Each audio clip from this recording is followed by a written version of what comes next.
बिस्मिल्लाहिर्रहमानिर्रहीम, अस्सलामु अलैकुम, गुड मॉर्निंग, वेलकम टू सुबह सवेरे पाकिस्तान। मैं हूं हमजा तारक और मैं हूं आपके साथ सैयदा इकरा बुखारी। उम्मीद करते हैं आप सब खैरियत से गुजरे, आप लोग सब खैरियत से होंगे। जो वीकेंड है वो आपका बहुत अच्छा गुजरा होगा, इसलिए कि बहुत सारे लोगों की कमिटमेंट्स भी होती हैं जो कि उन्होंने वीकेंड पे रखी होती हैं। जैसे और अक्सर लोग जो होता है ना, काफ़ी हमारे घर में होता है अक्सर हमजा कि जो कमिटमेंट्स होती है ना वीकेंड्स पे, वो अगर नहीं पूरी होती है तो कहते हैं चलो नेक्स्ट वीकेंड के ऊपर रख देते हैं। और वैसे मेरा ख्याल है हम दोनों जब भी वीकेंड के बाद हमारी मुलाकात होती है, हम कहते हैं पता ही नहीं लगा इतनी जल्दी गुजर गया। कई लोग हमारे जैसे भी होते हैं जिनका बहुत जल्दी गुजर जाता है। अच्छा खैर, कमिटमेंट से ही एग्जैक्टली कमिटमेंट से ही हमें एक चीज़ जो है याद आ रही है। हम पहले इसको डिस्कस भी कर रहे थे। पाकिस्तान के अंदर तो आम रिवाज है, जब शादियां हो रही होती हैं कार्ड बांट दिए जाते हैं, एक अंदाज़ा लगाया जाता है, एक लिस्ट बनाई जाती है कि जी के 200 लोग आएंगे, 250 आएंगे, 500 आएंगे, और उस अंदाजे के तहत सारे इंतजामात किए जाते हैं। ये सब कुछ एक अंदाजे के तहत हमजा जैसे बुकिंग वगैरह के टाइम में वो कहते हैं ना कि जी इतने लोगों को, तो वो फिर वो बुकिंग भी उस लिहाज से कराई जाती है। और फिर हम थोड़ा सा मार्जिन रखते हैं कि जी कि अच्छा चलें ठीक है, 25 से 50 लोग अगर एक्स्ट्रा आ जाएंगे तो उसका भी इंतजाम किया जाए। दुनिया में ऐसा नहीं हो रहा होता है। अब हम आपको बताने लगे हैं कि ऐसा ही कुछ हुआ है, और एक जोड़े ने अपनी शादी के लिए इंतजामात किए। लोगों को जिस तरह से कार्ड्स भेजे जाते हैं वो उन्होंने अपने तरीके के तहत उनको कार्ड्स भेजे। कार्ड्स भेजने के बाद उन्होंने क्या किया कि उनसे बारहा एक तरीकाकार होता है वेस्ट के अंदर के, बारहा पूछा जाता है कि आप अवेलेबल हैं, नहीं हैं, आप इस तकरीब में आएंगे या नहीं आएंगे। बारहा उन्होंने पूछा। खैर तय पा गया कि ये लोग आएंगे। उन्होंने उतने लोगों के लिए इंतजामात कर दिए। उसके बाद ये हुआ कि लोगों की तादाद बहुत ज़्यादा कम थी जिन्होंने कमिटमेंट की हुई थी, वो लोग भी नहीं आए। करके वो नहीं आए। उन्होंने कहा होगा चलो नेक्स्ट कोई इनका होगा फंक्शन तो उस पर चले जाएंगे, तो वो नेक्स्ट ये पाकिस्तानी वाला नहीं रहा। वो वहाँ पर उन्होंने फिर ये किया कि उन्होंने कहा आप आए तो नहीं है, हमने इंतजाम तो आपके किए थे। उन्होंने एक जी बिल जो है वो पोस्ट किया फेसबुक पे अपनी वॉल पर, और उन्होंने कहा जी ये मैं आपको पर्सनली ईमेल भी करूँगा कि आप ये ना कहिए जी हमें मिला ही नहीं है। वो ईमेल उन्होंने किया, और उसके अलावा उन्होंने फेसबुक पर लिखा कि जी ये तमाम लोग जो नहीं आए हैं, हमने इंतजाम किए थे, आप नहीं आए तो ये बिल आप हमें लिहाजा पेपॉल वगैरह या जो भी ऐप है उसके थ्रू आप हमें पे करेंगे और आपको लाजमी तौर पर ये पे करना होगा। और अमेरिकी रियासत इलिनॉय के शहर शिकागो में वाक़या हुआ है कि ये उस जोड़े ने वहाँ पर बड़ा बेहतरीन काम किया, क्योंकि वहाँ पे कमिटमेंट होती है, पहले से पूछ लिया जाता है उनका जी कि हमारे तो अखराजात आए हैं और फिर आप आए नहीं हैं, इसलिए ये हमें एक्स्ट्रा पे करना पड़ा है। और $240 का एक उन्होंने जुर्माना जो है वो दिखाया कि वो बिल दिखाया कि जो लोगों को भेजा जा रहा है। फी बंदा जो है फी कस जो है वो $120 बनता है, फैमिली को भेजा तो उन्होंने 2 लोगों को कहा होगा ना, तो फिर वो उस लिहाज से उन्होंने $240 की इनवॉइस जो है वो बना के उसने फेसबुक पे पोस्ट कर दी। जब पाकिस्तान में मुझे लगता है कि अक्सर मुख्तलिफ मामला हो रहा होता है। वो ये मुख्तलिफ होता है कि एक बंदा जा रहा होता है अपने साथ भी 2 लोगों को ले जाता है कि यार चलो शादी में जा रहे हैं तो तुम भी साथ चलो, तुम भी आ। मुझे तो यही पता लगता है कि जी कि लोग ज्यादा आ गए थे,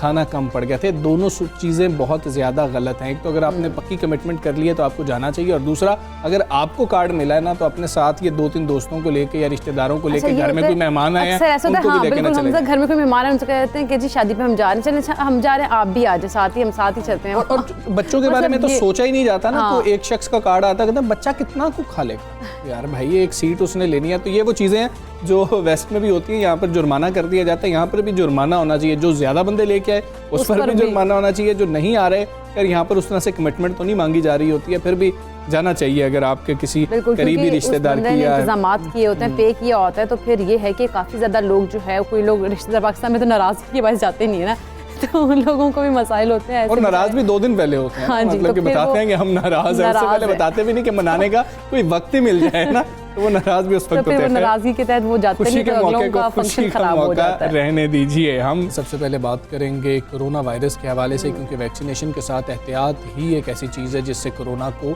काबू में रखा जा सकता है, बेकाबू होने से रोका जा सकता है। इसीलिए NCOC ने कोरोना SOPs का दायरा कार 27 शहरों तक मजीद बढ़ा दिया, मजीद सख्त किया। और उन शहरों में इस्लामाबाद, मुल्तान, गुजरांवाला, रावलपिंडी, लाहौर, हैदराबाद, कराची, मुजफ्फराबाद, गिलगित बल्तिस्तान, जबकि सकरदू और पेशावर समेत दूसरे शहर भी शामिल हैं। इन शहरों में तमाम तिजारती सरगर्मियाँ जो है वो रात 8 बजे बंद कर दी जाएंगी। अच्छा, और हफ्ते में 2 दिन मार्केट्स जो हैं वो बंद रहेंगी। रेस्टोरेंट्स में इंडोर डाइनिंग पर अब मुकम्मल पाबंदी है और रात 10 बजे के बाद तो आउटडोर डाइनिंग की इजाज़त भी नहीं होगी। और शादी हॉल्स की बात कर ली जाए, मज़ारात की बात कर ली जाए, सिनेमा घरों की बात कर ली जाए, बंद रहेंगे।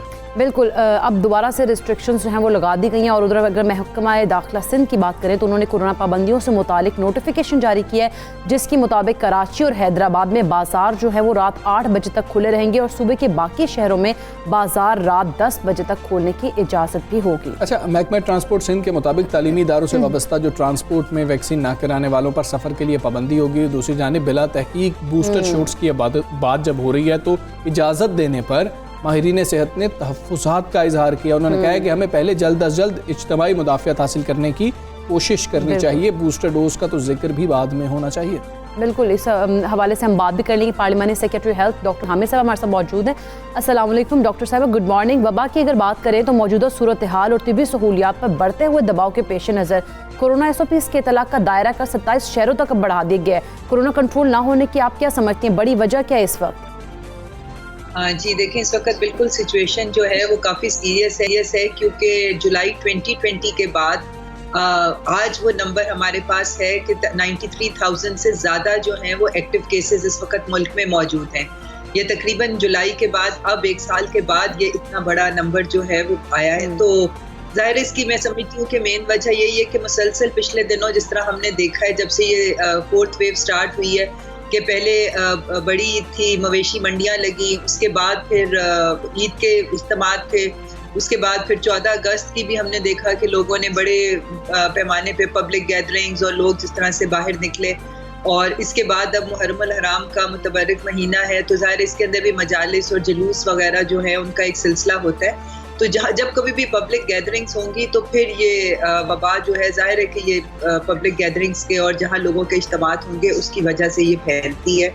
तो इन तमाम वजूहात मैं समझती हूँ कि इसकी वजह है जो ये 4th वेव जो है इसमें ब्रेक नहीं अभी तक आ पा रहा जी। ठीक है, ब्रेक नहीं आ पा रहा और ये एक्सटेंडेड भी है। डॉक्टर साहब, आप तो क्या देख रहे हैं डेटा को एनालाइज करते हुए? हमने पहले देखा था कि इस तरह से लहर आती थी लेकिन उस पर काबू पा लिया जाता था। बहुत ज़्यादा इस पर काम भी हुआ, बहुत ज़्यादा सख्तियाँ भी की गई, लेकिन हम काबू नहीं पा रहे हैं और इस वक्त तो हम वैक्सीनेट भी हो चुके हैं काफ़ी हद तक। जी देखिए जी, ये जो डेल्टा वेरिएंट है ये ज़्यादा इन्फेक्टिव है और इस वक्त जो वैक्सीनेटेड लोग हैं उनको भी ये इफ़ेक्ट कर रहा है। गो के अच्छी बात ये है कि उनको सीरियस डिजीज़ नहीं होती है, माइल्ड सिम्टम्स होते हैं और वो जल्दी ठीक हो जाते हैं, मगर इन्फेक्ट वो भी हो रहे हैं। इसलिए SOPs जो हैं वो अभी भी हमारी फर्स्ट लाइन ऑफ डिफेंस है। उसमें मास्क का इस्तेमाल है और सोशल डिस्टेंसिंग और पब्लिक प्लेसेस पे जाना जो है उसको अवॉइड करना बिला ज़रूरत। तो फर्स्ट लाइन ऑफ डिफेंस हमारी अब भी यही है क्योंकि अभी वैक्सीनेशन हमारी उस लेवल पे नहीं पहुंची है कि जिस पे हम ये हर्ड इम्यूनिटी या जिससे इज्तिमाई जो आप क़ुव्वत मुदाफ़ियत को अचीव कर सके। तो तब तक हमें SOPs जो हैं वो ही हमारी फर्स्ट लाइन ऑफ डिफेंस है। बिल्कुल डॉक्टर साहब, आप SOPs की बात करिए। हम अगर ग्राउंड रियलिटीज़ देखें तो SOPs पर उस तरह से अमल दरामद नहीं हो रहा क्योंकि जिस तरह से ये 4th वेव का कहा जा रहा था कि काफ़ी ख़तरनाक है, डेल्टा वेरिएंट भी है, लेकिन जब हम बाहर निकलते हैं प्रैक्टिकली हम लोगों को हम चीज़ों को देखते हैं तो वहाँ पर हम देखते हैं कि SOPs को उस तरह से ख्याल नहीं रखा जा रहा, मास्क का भी इस्तेमाल इतना ज़्यादा नहीं कर रहे हैं लोग। उसकी क्या वजह समझती हैं और अब क्या करना हुकूमत और बाकी जिस तरह इनफरादी तौर पर भी लोगों की जिम्मेदारी क्या होगी कि SOPs पर जो अमल दरामद है उसको यकीनी बनाया जाए? जी बिल्कुल, जो मास्क की कंप्लायंस है वो तो मेरे ख्याल 1% है। बिल्कुल 100 में से 100 एक बंदा जो है वो मास्क इस्तेमाल कर रहा है। और इस वक्त मैं समझती हूँ कि हुकूमत तो इक़दामात ले ही रही है, वो सख्तियाँ भी कर रही है, SOPs का दायरा कार भी बढ़ाया जा रहा है और जहाँ जहाँ लोकल इंतज़ामिया इम्प्लीमेंटेशन करा सकती है वहाँ पे वो लोग छापे भी मार रहे हैं, सील भी कर रहे हैं दुकानें, मार्केट प्लेसेस। मगर इस वक्त बहैसियत कौम हम लोगों की भी एक जिम्मेदारी है, अवाम को भी चाहिए कि जिम्मेदारी का सबूत दे और ख़ुद से जो हदायत हुकूमत जारी करती है उसके ऊपर अमल दरामद करे। ठीक है डॉक्टर साहब, एक अहम मामला, पाकिस्तान को रेड लिस्ट में रखा गया बरतानिया की जानिब से और अब एक ख़त सामने आया जिसमें ये कहा गया है कि शायद पाकिस्तान में जो अदाद शुमार हैं वो दुरुस्त नहीं है, पाकिस्तान में की टेस्टिंग कैपेसिटी उतनी नहीं है। पाकिस्तान ने वैक्सीनेशन के लिए तो बहुत अच्छा काम किया लेकिन हमें ये लग रहा है कि केसेस बहुत ज़्यादा है, रिपोर्ट बहुत कम हो रहे हैं, इसलिए अभी हमने रेड लिस्ट में ही रखा है। इस पर आप क्या रिस्पॉन्ड करेंगे? जी, इसमें हमारी हुकूमत जो है वो उनसे मुसलसल राब्ते में है। हम उनको डाटा प्रोवाइड कर रहे हैं, उनको जो चीज़ें उनको चाहिए हम अपनी स्ट्रेटजी भी उनको बता रहे हैं, अपने सारे जितने भी हमारी टेस्टिंग वगैरह का। पर ये तो है कि हमारे मुल्क में टेस्टिंग का इतना रवाज नहीं है। लोग जो सिम्टम्स के साथ होते हैं या जो थोड़ा मीडियम जो घर के ऊपर ही ट्रीट हो रहे हैं, वो लोग टेस्टिंग के लिए बाहर नहीं आते, क्योंकि अभी तक लोग जो है वो कोरोना को उस तरीके से एक्सेप्ट नहीं कर रहे हैं और उसको मानने को तैयार नहीं है। तो ये तो थोड़ा सा है कि हमारे लोग टेस्टिंग से घबराते हैं और टेस्टिंग जितने केसेस हैं उतने नहीं आते। तो ये चीज़ें नोटिस होती हैं और इसके ऊपर वो अपने तहफ़्फ़ुज़ात का इजहार कर रहे हैं, मगर हमारी गवर्नमेंट कोशिश कर रही है कि हम उन्हें मुतमईन करें और उसके लिए हमारी तरफ से उनको मुख्तलिफ डॉक्यूमेंट्स और डेटा प्रोवाइड किया जा रहा है। तो हमें उम्मीद है कि इंशाल्लाह सितंबर में कोई रिव्यू करके तो बेहतर सूरत हाल होगी। बिल्कुल डॉक्टर साहब, टेस्टिंग की बात की कि लोग घबराते हैं टेस्टिंग की तरफ से, तो आप नहीं समझते कि क्योंकि हमारे यहाँ इतने ज़्यादा बहुत ज़्यादा लोग जो हैं वो इस तरह अफोर्ड नहीं कर सकते, इतना 6,500 रुपये का जो टेस्ट रखा गया है, तो शायद वो इतनी कीमत अदा नहीं कर सकते, इस वजह से वो घबराते हैं, टेस्ट नहीं करवाने जाते हैं? नहीं, देखिए जी, हुकूमत की तो जितनी फैसिलिटीज हैं वहाँ सब जगहों की टेस्टिंग जो है वो अवेलेबल है और मैं समझती हूँ कि जितने लोग वहाँ जाते हैं टेस्ट कराने, किसी को भी रिफ्यूज नहीं किया जाता। तो पूरे मुल्क में जहाँ जहाँ गवर्नमेंट हॉस्पिटल्स हैं वहाँ पर ये फ्री टेस्टिंग की फैसिलिटी मौजूद है, मगर लोग खुद से मैं समझती हूँ कि वो घबराते हैं, वो टेस्ट करवाने से घबराते हैं। पैसे का इशू नहीं है क्योंकि फ्री फैसिलिटी तो गवर्नमेंट प्रोवाइड कर रही है। ठीक है डॉक्टर साहबा, बूस्टर डोज की बात कर लेते हैं। अबू धाबी की बात करें, वहाँ पर साइनोफार्म बड़ी तादाद में लगी, साथ फाइजर की वैक्सीन लगी।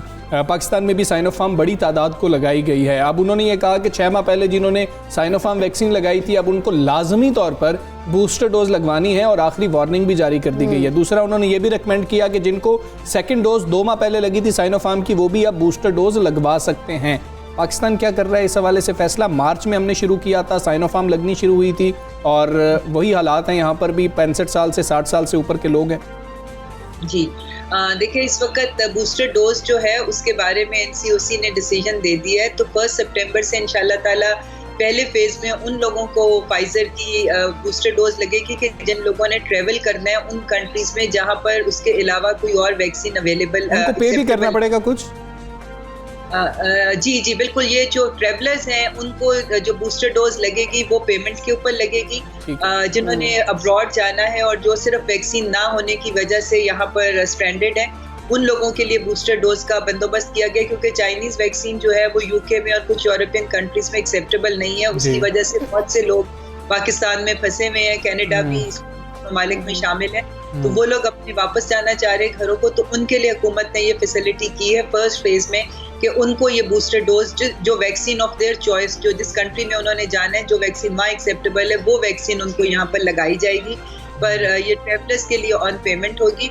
उसके बाद सेकंड फेज के अंदर जो है वो हमारे front line health care workers जिनसे हम लोगों ने शुरू की थी वैक्सीनेशन, उनको बूस्टर डोज दी जाएगी, वो गवर्नमेंट की तरफ से फ्री होगी। और थर्ड फेज में जो है वो हमारे जो इम्यूनो कॉम्प्रोमाइज यानी कि लो इम्यूनिटी वाले, जिनकी कुव्वत मुदाफ़ियत कम है या कोई क्रॉनिक बीमारियों के शिकार जो लोग हैं, उन लोगों को थर्ड फेज में उनको भी बूस्टर दी जाएगी और वो भी हुकूमत की तरफ से फ्री होगी। मगर ये अभी इनकी front line health care workers की और लो इम्यूनिटी वालों के ऊपर अभी वर्किंग हो रही है, वो कुछ अरसे के बाद उनकी शुरू होगी। फिलहाल ट्रेवलर्स के लिए शुरू की जा रही है। बिल्कुल ठीक है डॉक्टर साहब, बहुत शुक्रिया आपका। सुबह सवेरे पाकिस्तान बात कर रही थी और हालात इतने बेहतर नहीं हैं, बल्कि हालात ख़राब हैं कोरोना के हवाले से, जिस तरह से डॉक्टर साहबा फरमा रही थी। तो हमें एहतियात बहुत ज़्यादा करनी है और अब वो लोग रह गए हैं जिनको बार बार कहना पड़ेगा कि आप लोग ख़ुद को जाके वैक्सीनेट करवाएं। तो बराहे मेहरबानी अपने लिए, अपने ख़ानदान के लिए, अपने शहर के लिए, अपने सूबे के लिए, अपने मुल्क के लिए जो है जाएं और ख़ुद को वैक्सीनेट करें। बिल्कुल, ये बहुत ज़्यादा ज़रूरी भी है। और हम अब आगे बढ़ेंगे, बात करेंगे PDM की। और पाकिस्तान डेमोक्रेटिक मूवमेंट गुज़श्ता रोज़ जो है वो एक बार फिर से मैदान में निकली है। कराची में अपनी क़ुव्वत का उन्होंने मुज़ाहरा भी किया और PDM रहनुमाओं ने जहाँ हुकूमत पर ताबड़तोड़ हमले किए हैं, वहाँ कराची के मसाइल पर भी उन्होंने खुलकर बात की। अच्छा, ये PDM जो पहले वाली PDM थी उसमें से माइनस पाकिस्तान पीपल्स पार्टी है। तो मुस्लिम लीग नून के सदर शहबाज शरीफ साहब तो आबदीदा भी हो गए जब वो कराची के मसाइल पर बात कर रहे थे। फिर उन्होंने ये भी बात की कि जी कि मैं तो फिर कराची से इलेक्शन लड़ूंगा और बारहा वो बात करते रहे। अपने खिताब में मौलाना फजलुर रहमान की क़यादत में हुकूमत मुखालिफ तहरीक चलाने की भी उन्होंने बात की, और कराची का जिक्र करते हुए उन्होंने जहाँ मौजूदा हुकूमत पर लफ्जी गोलाबारी की, वहीं अपनी हुकूमत की खिदमत भी गिनवाई। बिल्कुल, और उन्होंने ये भी कहा कि हमने शहर क़ायद में अमन व अमान जो है वो बहाल किया, मगर वो हुक्मरानों पर तनकीद करते हुए ये भूल गए कि सिंध में गुज़श्ता 13 बरसों की अगर बात की जाए तो पीपल्स पार्टी हुक्मरानी कर रही है, और इस हवाले से सबसे ज़्यादा तो पीपल्स पार्टी ही जवाबदेह है। अच्छा, ऐसे ही है बिल्कुल, और कराची ऐसा शहर है जिसकी हिमायत सब सियासी जमातें चाहती हैं, इसीलिए सियासी रहनुमाओं की जानिब से इंतखाबी मुहिम के दौरान हम देखते हैं कि बड़े बड़े दावे किए जाना एक मामूल सा बन चुका है। वैसे शहबाज शरीफ साहब क्या कह रहे थे, आपको पहले वो सुना देते हैं। महंगाई के तूफान रोकने के लिए हमें अब अवामी रेला लेकर जाना होगा और इस्लामाबाद में इसको खसो खशा की तरह बहाना होगा। मौलाना फजल रहमान साहब लीड करेंगे और हम सब इनके साथ, लाखों लोगों के साथ मिलकर महंगाई को दफन करने के लिए, इस झूठी और करप्ट हुकूमत को सियासी तौर पर दफन करने के लिए इंशाअल्लाह जाएंगे। न्यासी जैसा झूठा शख्स यहाँ पर मुसल्लत हो और दिन रात झूठ बोले, महंगाई करे और इस मुल्क में गुर्बत लेके आए, बेरोजगारी लेके आए और कहे कि मैं 1 करोड़ नौकरियां दूंगा, 50 लाख घर दूंगा।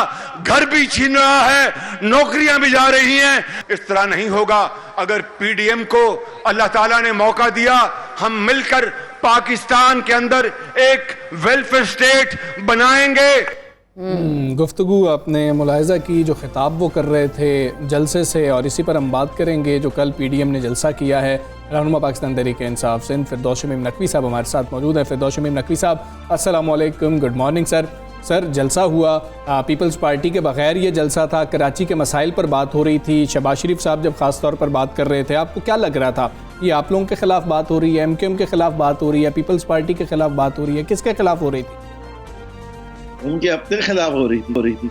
अच्छा। तो कुछ उनकी के खिलाफ जा रहा था। देखिए, वो सिंध में आके कराची के मसाइल को डिस्कस करते हुए सारा कुछ बोझ जो है वो फेडरल गवर्नमेंट के कंधे पे डाल देंगे। तो कराची वाले तो ये नहीं मानने वाले ना, इससे कि हम इतने अरसे से उनको बता रहे हैं 18वीं तरमीम, लोकल बॉडीज का काम नहीं है, पीएफसी सिंध गवर्नमेंट देती नहीं है, ये मेट्रो बस चलाती नहीं है, सड़कों का हाल खराब है, सीवरेज है नहीं, कूड़ा उठता नहीं है। तो ये सब हम फेडरल गवर्नमेंट करती थी पंजाब में, जिसके वो चीफ मिनिस्टर जो शख्स अपने कलाम को झूठ से शुरू करे, उससे पहले वो 1 लाख कुर्सियां बिछाई थी, जहाँ 15,000 कुर्सियां थी, वो तो छोड़िए, वो सब करते रहते थोड़ा बहुत, ये जरा ज्यादा झूठ। लेकिन इनके अंदर ये इन्हीं के खिलाफ, देखिए ये बयानिया पिट चुका है। ये जो बयानिया लेके वो चले थे, वो दिसंबर में इन्हीं के शहर में, जिसके ऊपर ये अपने आप को ताजदार लाहौर समझते थे और वो समझते थे लाहौर इनका है, उसने पिछले दिसंबर में इनको जो है वो इनका चेहरा दिखा दिया और वो सारे पाकिस्तान का फ्लॉप जलसा हुआ। उसके बाद इनके बयानिए में कोई जोर। अच्छा, लेकिन फिरदौस शमीम नकीब साहब ये क्रेडिट ले रहे थे, शहबाज शरीफ साहब नून लीग को क्रेडिट दे रहे थे, खुद ये क्रेडिट ले रहे थे कि अमन अमान जो कायम किया, यहाँ पर भत्ताखोरी हो रही थी, उसका खात्मा तो नून लीग ने किया, उसमें तो सारा किरदार नून लीग ने अदा किया। क्या आप समझते हैं ये बात उनकी दुरुस्त है किसी हद तक? देखिए, मैं ये जरूर कह सकते हैं कि उस दौर में हुक्मरानी नून लीग की थी फेडरल गवर्नमेंट में। किरदार तो फौज का था। अगर दर हकीकत आपने किसी को क्रेडिट देना है रद्दुल फिसाद, तो आपको फौज को देना चाहिए। हमें तो ये पता है, नवाज शरीफ को तकरीर लिख के दी थी कि ये जाके कराओ असेंबली में, न उससे 2 दिन पहले वो फौजी ऑपरेशन के खिलाफ थे। तो वो सारी चीजें, जब कोई तारीख का स्टूडेंट तारीख को स्टडी करेगा, वो है। देखिए, इसका क्रेडिट वही सिंध गवर्नमेंट जो रेंजर्स को परमिशन नहीं देती थी और हर 3 महीने के बाद मरकज और सूबे में लड़ाई हो रही होती थी रेंजर्स के इख्तियार में। आज वो सिंध गवर्नमेंट कहती है कि हमने शहर कराची को अमन दिया। भाई, तुमने शहर कराची को अमन दिया तो शहर कराची को रेंजर्स की जरूरत कब खत्म होगी ये बता दो। 30 साल से ऊपर। अगर तुम में ये सलाहियत ये थी कि कराची जैसी बदहाली को दुरुस्त कर सकते हो, तो जो इस वक्त कच्चे में डाकू राज है वो क्यों नहीं खत्म कर पाते तुम? अगर इतनी तुम्हें हिकमत अच्छी है तो ये सारी चीजें दावे करना और हकीकत में डिलीवर करना दूसरी बात है। ठीक है, उनका दौर था, ले लें क्रेडिट। ठीक है, बिल्कुल। नकवी साहब, दावों की बात करें, एक बार फिर से इस्लामाबाद की तरफ लॉन्ग मार्च का भी ऐलान हो गया है। आप समझते हैं कि अब की बार हुकूमत वाकई खतरे में है या फिर ये सब बेवक्त की रागनी है? मेरे ख्याल से इस वक्त तो इसको रागनी भी नहीं कहेंगे, बेसुरी आवाज है। अच्छा, इसका अब इलेक्शन में देनी कितने रह गए? मेजॉरिटी पीरियड तो खत्म हो गया। लोग कहेंगे चैन से हुकूमत करने तो इमरान खान को 2 साल 1.5 साल बाद इलेक्शन में दिखा देता जो कुछ दिखा दे। जो तुम्हारा जोर बाजू है उस वक्त दिखा दो। जो देखिए, खुदा ने लानत भेजी है फासिदीन के ऊपर, असद काज़िबीन के ऊपर। फसाद माशरे में फैलाना एक बहुत बड़ा गुनाह होता है। आपने एक कोशिश को पिट गई, आपका इत्तेहाद आपस का टूट गया, आपके अंदर ये सलाहियत नहीं है। अब लोगों को क्यों तकलीफ दे रहे हो? इस कोरोना के जमाने में लोगों को जमा करोगे, इससे और कोरोना होगा, क्या फायदा? जहां तक अवॉइड कर सकते हो कर लो, जो तुम्हें एक्सपोज करना कर लो। हमने अपनी 3 साल की कारकर्दगी की, आपने कहा व्हाइट पेपर निकालेगा, हमने कहा फबैया आला निकालिए। हम महंगाई की वजह आपको बताते हैं, आप आवाम को समझा दीजिए कि नहीं वजह हम नहीं है, तरीके इंसाफ है। हम तो खुल के कह रहे हैं ना कि हमें रुपये डिवैल्यू करना पड़ा। किस लिए करना पड़ा? 70 साल की वजह से।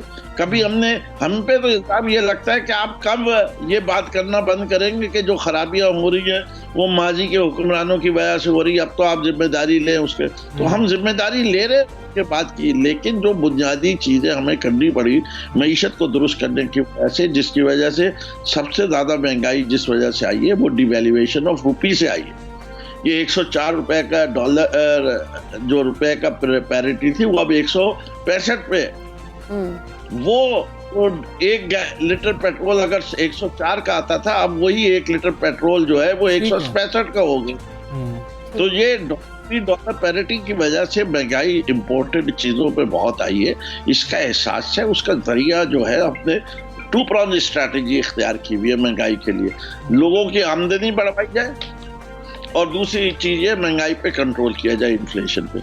आमदनी बढ़ाने के लिए लोगों को कामयाब पाकिस्तान में 5 लाख रुपए का बिला सूद कर्जा दे रहे हैं कि लोग उससे किश्ती खरीदे, उससे काम करे, गाय खरीदे, भैंस खरीदे, बकरियां खरीदे। ठीक है, बहरहाल ये काम तो फिरदौस नकवी साहब वफाकी हुकूमत ने करना है। बहुत शुक्रिया आपका, सवेरे पाकिस्तान से बात कर रहे थे और कल वाला मामला जो था उसमें सबसे जो चीज़ लग रही थी ज़्यादा हाईलाइट भी हुई वो शहबाज शरीफ साहब जब आबदीदा हो गए थे कराची के मसाइल सुनते हुए देखते हुए, तो उनका यही कहना था कि अल्लाह करे कि मेरी ज़िंदगी में मैं कराची के हालात बेहतर देखूं। और हर कराची वाला रोज़ाना यही कहता है, लेकिन तमाम सियासी जमातें दावे तो ज़रूर करती हैं, वहाँ पर कराची के लिए काम करने की बारी आती है तो सब खामोश नज़र आते हैं। खैर, हमें यहाँ पे ब्रेक लेनी है, तो ब्रेक के बाद वापस आते हैं। Stay with us.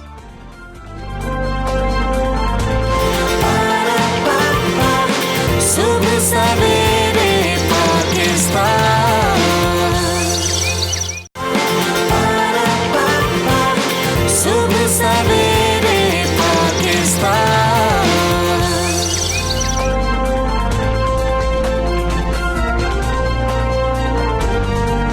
Welcome back to सुबह सवेरे पाकिस्तान। नाज़रीन, अपनी तरक्की और खुशहाली पर नाज करने वाले ममालिक जो हैं वो आज भी कोरोना के शिकंजे में कर्राह रहे हैं। एक नज़र ना आने वाले हकीर जरसूमे ने इंसानी अजमत और क़ुव्वत के पुरशिकवा इमारत को पलक झपकने में ज़मीं बोस कर दिया। हाँ, ऐसी है। और आदादो शुमार के मुताबिक कोरोना वायरस के बायस इस वक्त भी दुनिया की तकरीबन 1 अरब आबादी स्कूलों से बाहर है और 80% से ज़ायद हम बात करें अप्रेंटिसेस की या ट्रेनी नौजवानों की, वो अपनी तरबियत अधूरी जो है छोड़ चुके हैं या उनको छोड़ना पड़ी है। अक़वाम मुत्तहिदा का अंदाज़ा ये है कि 2030 तक दुनिया की नौजवान आबादी में 78 मिलियन नफूस का इजाफा होगा और इसमें से आधे से ज़्यादा इजाफा जो है वो कम आमदनी रखने वाले ममालिक से आएगा। और आलमी बैंक की रिपोर्ट में हल की निशानदेही करते हुए कहा गया है कि एक ये ऐसा चैलेंज है जिसका मुकाबला तालीम और स्किल्स यानी कि हुनरमंदी की तरबियत से ही किया जा सकता है। और वर्ल्ड इकोनॉमिक फोरम की रिपोर्ट के मुताबिक मुस्तकबिल में वो कारोबार सबसे ज़्यादा मुसाबकत के हामिल होंगे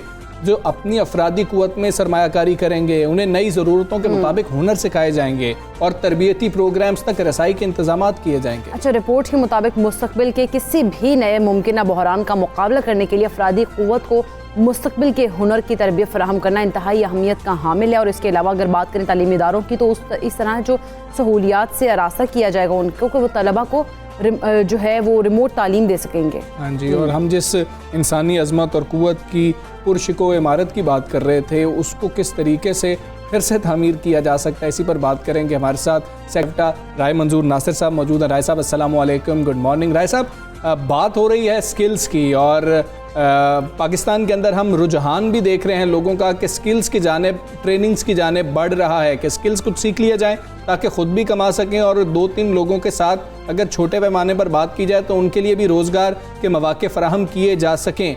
हम नौजवानों को कौन से नए स्किल्स हैं जो सिखा सकते हैं और अब नौजवानों का इंटरेस्ट कितना है? बहुत शुक्रिया जी। पहले तो मैं आपको अप्रिशिएट करता हूँ कि आपने टॉपिक बहुत अच्छा लिया और फिर मैं आपको ज़रूर अप्रिशिएट करता हूँ कि आपने इंट्रो बहुत अच्छा दिया है। देखिए, आम तौर पे ये जो एक बनाया गया ना दिमाग में चीज़ है कि ये आबादी ज़्यादा हो तो उससे बड़े मसाइल पैदा होते हैं और आबादी कम हो तो उससे बड़ी खुशहाली होती है। देखिए, चाइना की आबादी 1 अरब 30 करोड़ है और वहाँ पर खुशहाली है। अफ्रीका के बहुत सारे ममालिक हैं जिनकी आबादी कम है और वहाँ पर हालात इंतहाई ख़राब हैं। असल नुक्ता यही है जिसकी तरफ आपने इशारा किया है। नुक्ता ये है कि वो बंदा देखें ना, अल्लाह ताला का निज़ाम ये है कि अल्लाह ताला ने हर शख्स को 2 हाथ यानी कमाने वाले 2 और खाने वाला 1 मुंह दिया है। तो अगर तो वो दोनों हाथ कमाने के काबिल हैं, उनके कोई हुनर है तो वो खुद भी खा सकते हैं और एक किसी और को भी खिला सकते हैं। अगर उनको कुछ आता जाता ही नहीं है तो फिर वो बोझ है, बेशक आबादी जो भी हो। और टैप्टा के हवाले से यही हमारा काम है कि हम लोगों को हुनर सिखाते हैं। और आपको पता है कि हमारी मेन 2 स्ट्रीम्स हैं। अगर हम इसको मोटा मोटा तकसीम करें तो हमारी 2 स्ट्रीम्स हैं। एक वो है जो पहले पॉलीटेक्निकल कॉलेजेस होते थे, मैट्रिक साइंस में करने के बाद ये 3 साल का डिप्लोमा होता है जो सब इंजीनियर बनता है जी। आप देखें ना, सब इंजीनियर आपके पास एक सॉलिड क्वालिफिकेशन है। ये जितने भी आपको किसी बिल्डिंग बनते हुए और जगहों पे आप देखेंगे येलो सी टोपी पहनी होगी जो इंजीनियर नजर आएंगे, वो हमारे टैप्टा के इंजीनियर हैं बेसिकली, जो दो पे खड़े होते हैं। हमारे पास ऐसी मिसालें हैं जिन्होंने वो 3 साल का कोर्स किया मैट्रिक के बाद और वो बैरून मुल्क, हमारे एक संगम साहब इधर ही हमारे प्रोफेसर हैं, उनके बेटे 7 लाख रुपए उनकी सैलरी है। पाकिस्तान के अंदर भी ये 1 लाख, 1.5 लाख, 2 लाख तक, या कुछ लोग अपना कंस्ट्रक्शन के बिजनेस में चले गए, उन्होंने आगे 100, 200 बंदे को रोजगार दिया हुआ है। ठीक है, यानी सादा जुबान में कहें कि ये 13 जमातें बनती हैं, सीधा BA भी नहीं बनता। इसी तरह से दूसरी स्ट्रीम जो हमारे पास है वो है वोकेशनल की, छोटे छोटे कोर्सेज, जैसे ये फैशन डिजाइनिंग है, टेलरिंग है, उसमें मर्दों औरतों के अलग अलग है, इलेक्ट्रीशियन है, प्लम्बर है, सारा कुछ है। यानी को 250 किस्म के कोर्सेज जो हैं वो टैप्टा ऑफर करता है। 3 महीने, 6 महीने, 1 साल और 2 साल के, और एक फिर ये सब इंजीनियर हो गया जो 3 साल का डिप्लोमा है। अच्छा राय मंजूर साहब, जिस तरह से आपने बात की डिफरेंट स्किल्स की और डिफरेंट प्रोग्राम्स की, अगर हम ख़वातीन की बात करें तो अगर पाकिस्तान की निस्फ से ज़्यादा आबादी को देखा जाए तो वो ख़वातीन पर ही मुश्तमिल है। उनकी स्किल्स की ट्रेनिंग के लिए कोई खुसूसी प्रोग्राम्स डिज़ाइन किए गए हैं? जी बिल्कुल, उनके लिए कुछ प्रोग्राम्स तो ऐसे हैं जो मिक्स हैं। जैसे मैंने कहा ना, ये जो डिप्लोमा है 3 साल वाला, इसमें ख़वातीन भी हैं और मर्द भी हैं। अभी हमारा ये एक लाहौर में, मैंने अभी कॉलेज अपने विजिट किया चंद दिन पहले, लिटन रोड पे जैन मंदिर के साथ, बहुत ही उम्दा किस्म का, और वो ख़वातीन के एक्सक्लूसिव ख़वातीन का है। कुछ कॉलेजेस हैं जो मिक्स हैं, लेकिन कुछ ट्रेड्स ऐसे हैं, मतलब ब्यूटिशियन का जो है या फैशन डिजाइनिंग की तरफ ज़्यादातर लेडीज़ हैं। इस तरह के कुछ हमारे और डिप्लोमाज हैं जिसके बाद गारंटेड आपको जॉब मिलती है, ये ख़वातीन के हैं। अच्छा, एक हमने ये किया है कि अब ज़्यादा, जैसे भी आप भी बता रहे थे कि कोविड का देखे ना, कोई पता नहीं चल रहा कि कभी वेव ऊपर चली जाती है, कभी नीचे आ जाती है, अनप्रडिक्टेबल है। उसके तहत ज़्यादा अभी तक हम कन्वर्शन, बाकी जो हमारे कन्वेंशनल है उसके साथ साथ हमने ई-रोज़गार की तरफ बहुत तवज्जो की है।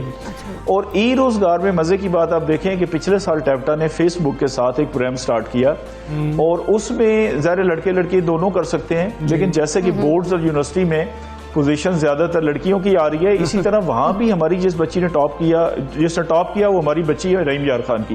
और फेसबुक की जो सक्सेस स्टोरीज हैं, देखे ना, इतना बड़ा प्लेटफॉर्म है पूरी दुनिया का, उस पे हमारी टैप्टा की बच्ची रहीम यार खान की उन्होंने फोटो लगाई हुई है। ठीक है राय साहब, जिस तरह से आपने फेसबुक की मिसाल दी, वही हम पूछना चाह रहे थे कि टैप्टा इस वक्त इंडस्ट्री से कितनी अच्छी तरह लिंक्ड है, ताकि वो स्किल सिखाए जाएं जिनसे नौजवानों को फौरी या तो नौकरी मिल जाए या फिर इंडस्ट्री में जाते हुए कुछ फायदा हो रहा हो।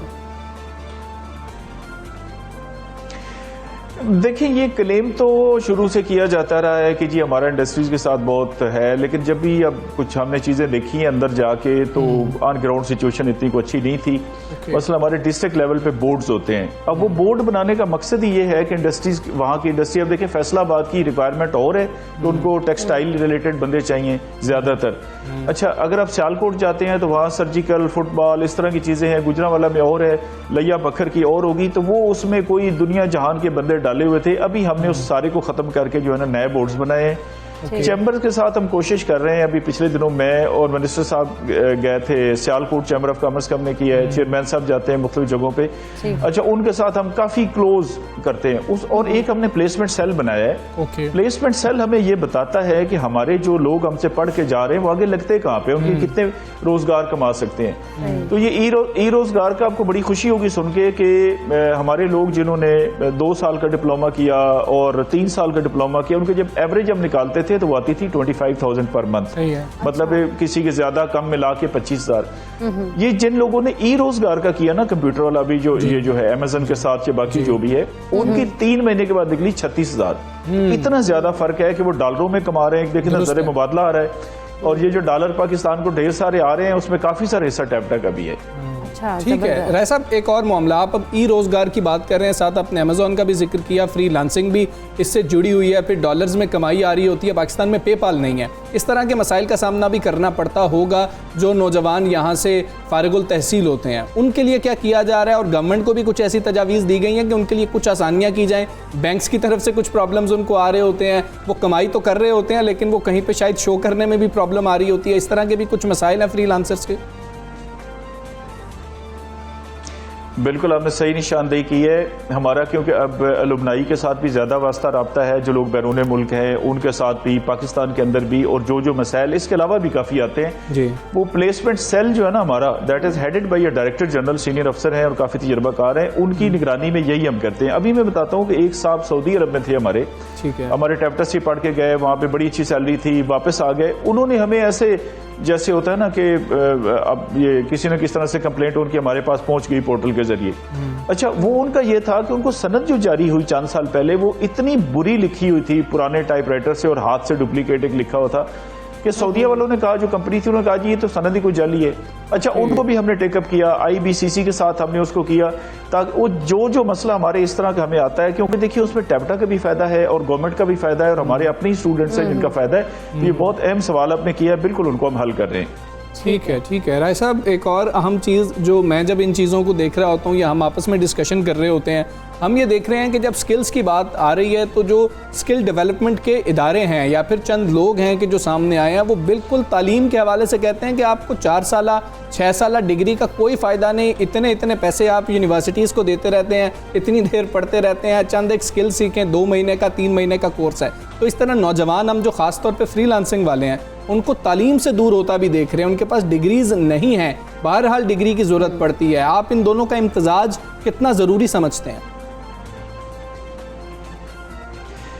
देखिए, बात आपकी दुरुस्त है। अब ये हमारी जो सोशो इकोनॉमिक और ये सारी चीज़ें हैं ना, हर बंदे ने देखे ना एक अपना फैसला करना होता है। कुछ लोग फैसला ये करते हैं कि हमने बच्चे को मैट्रिक से आगे नहीं पढ़ाना, कुछ लोग कहते हैं जी हमने लॉ ग्रेजुएट, कुछ लोग कहते हैं नहीं जी स्पेशलाइजेशन से कम नहीं है। वो ज़ाहिर अपने अपने हालात के मुताबिक, लेकिन एक बेसिक क्वालिफिकेशन हर कोर्स के लिए रखी गई है। जैसे कि हमारा डिप्लोमा है तो उसमें ये मस्ट है कि वो मैट्रिक की हो और साइंस के साथ की हो। इस तरह कुछ कोर्सेज, अब देखिए जो कोर्सेज हैं मसलन इलेक्ट्रीशियन के, प्लम्बर के, वो अगर मिडिल पास भी है, प्राइमरी पास भी है, लेकिन कोई ना कोई बेसिक चीज उसके लिए रखी जरूर गई है। ठीक है, बाकी ये बंदे की चॉइस है। असूलन तो आपको याद होगा कि पता नहीं आप मेरे से छोटे हैं दोनों, उस वक्त ये था कि 30-40 साल पहले ये हाई स्कूल के साथ साथ एक हिस्सा होता था।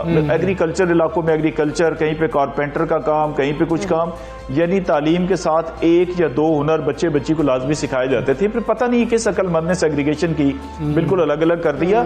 सिर्फ टैप्टा काफी नहीं है। इस वक्त हमारे जितने स्टूडेंट हैं, अगर हम पंजाब की बात करते हैं तो टैप्टा में सिर्फ 1% स्टूडेंट आते हैं, 99% बाकी जगहों पे है। तो अगर टैप्टा बहुत भी जोर लगा लेगा तो 1% को 2% कर लेगा, क्योंकि ये बहुत महंगी तालीम है। इसलिए देखिए मशीनरी चाहिए, मशीनरी होगी तो ऑन जॉब वो प्रैक्टिस कर सकेंगे। तो चाहिए ये कि जो हमारे स्कूल्स हैं प्राइमरी के, मिडिल के, हाई के, वहाँ पे भी 1 या 2 हुनर उनकी चॉइस के वहाँ पे सिखाए जाएं। बिल्कुल ठीक है। राय मंजूर नासिर साहब, बहुत शुक्रिया आपका। सुबह से आप बात कर रहे थे और बहुत ज़्यादा ज़रूरी है इकरा इस वक्त जो हालात हैं कि बच्चों के पास स्किल्स होने चाहिए, सिर्फ आप डिग्री पर जोर मत दें, साथ बच्चों को स्किल्स भी सिखाएं और दोनों चीज़ों का जो कम्बिनेशन होगा वो मेरा ख्याल है बेहतर रहेगा। ये नहीं कि आप तालीम को छोड़ के सिर्फ स्किल्स हासिल करने पर लग जाएं, ये भी नहीं करना।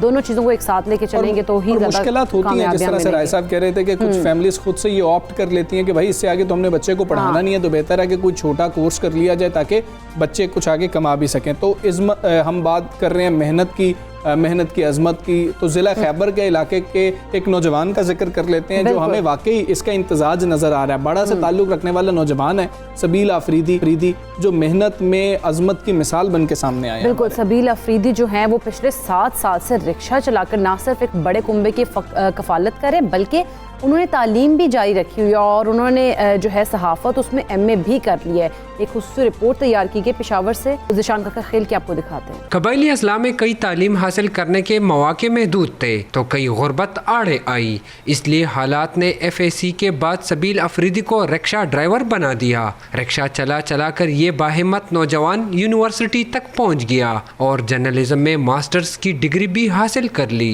मैं 6-7 सालों से ये रिक्शा चलाता हूँ। पहले मैं अपनी स्टडी के लिए चलाता था, लेकिन अब कमाने के लिए चलाता हूँ क्योंकि ग्रेजुएशन के बाद जॉब नहीं मिल रहा है, तो 1 साल हुआ है कि मैं ग्रेजुएशन के बाद भी चलाता हूँ। पढ़ लिख कर बहुत मेहनत के बावजूद इस नौजवान के रोज़ो शब बदलने में अब भी शायद वक्त है। 500 रुपए कमाने वाले सबील अफरीदी ने अभी हिम्मत नहीं हारी है। कहते हैं किसी दिन रिक्शे से उतर कर वो एक बड़े सहाफ़ी ज़रूर बन जाएंगे। अखबार में वो मैं काम करता हूँ लेकिन वो पैसे नहीं देते, उसके लिए मैं रिपोर्टिंग करता हूँ। बाकी जो है ना वो कमाने के लिए मैं रिक्शा चलाता हूँ। सबील अफरीदी 7 बहन भाइयों के एक बड़े कुंबे की कफालत कर रहा है और अच्छे दिनों का ख्वाब देख रहा है। सबील अफरीदी सहाफ़ी बनना चाहता है ताकि अपने जैसे लोगों को वो हक दिला सके जिसे हासिल करने में उसे खुद एक दिहाई लग सकती है। कैमरामैन नियाज़ अली के साथ ज़ीशान काका खेल, 92 न्यूज़, पेशावर।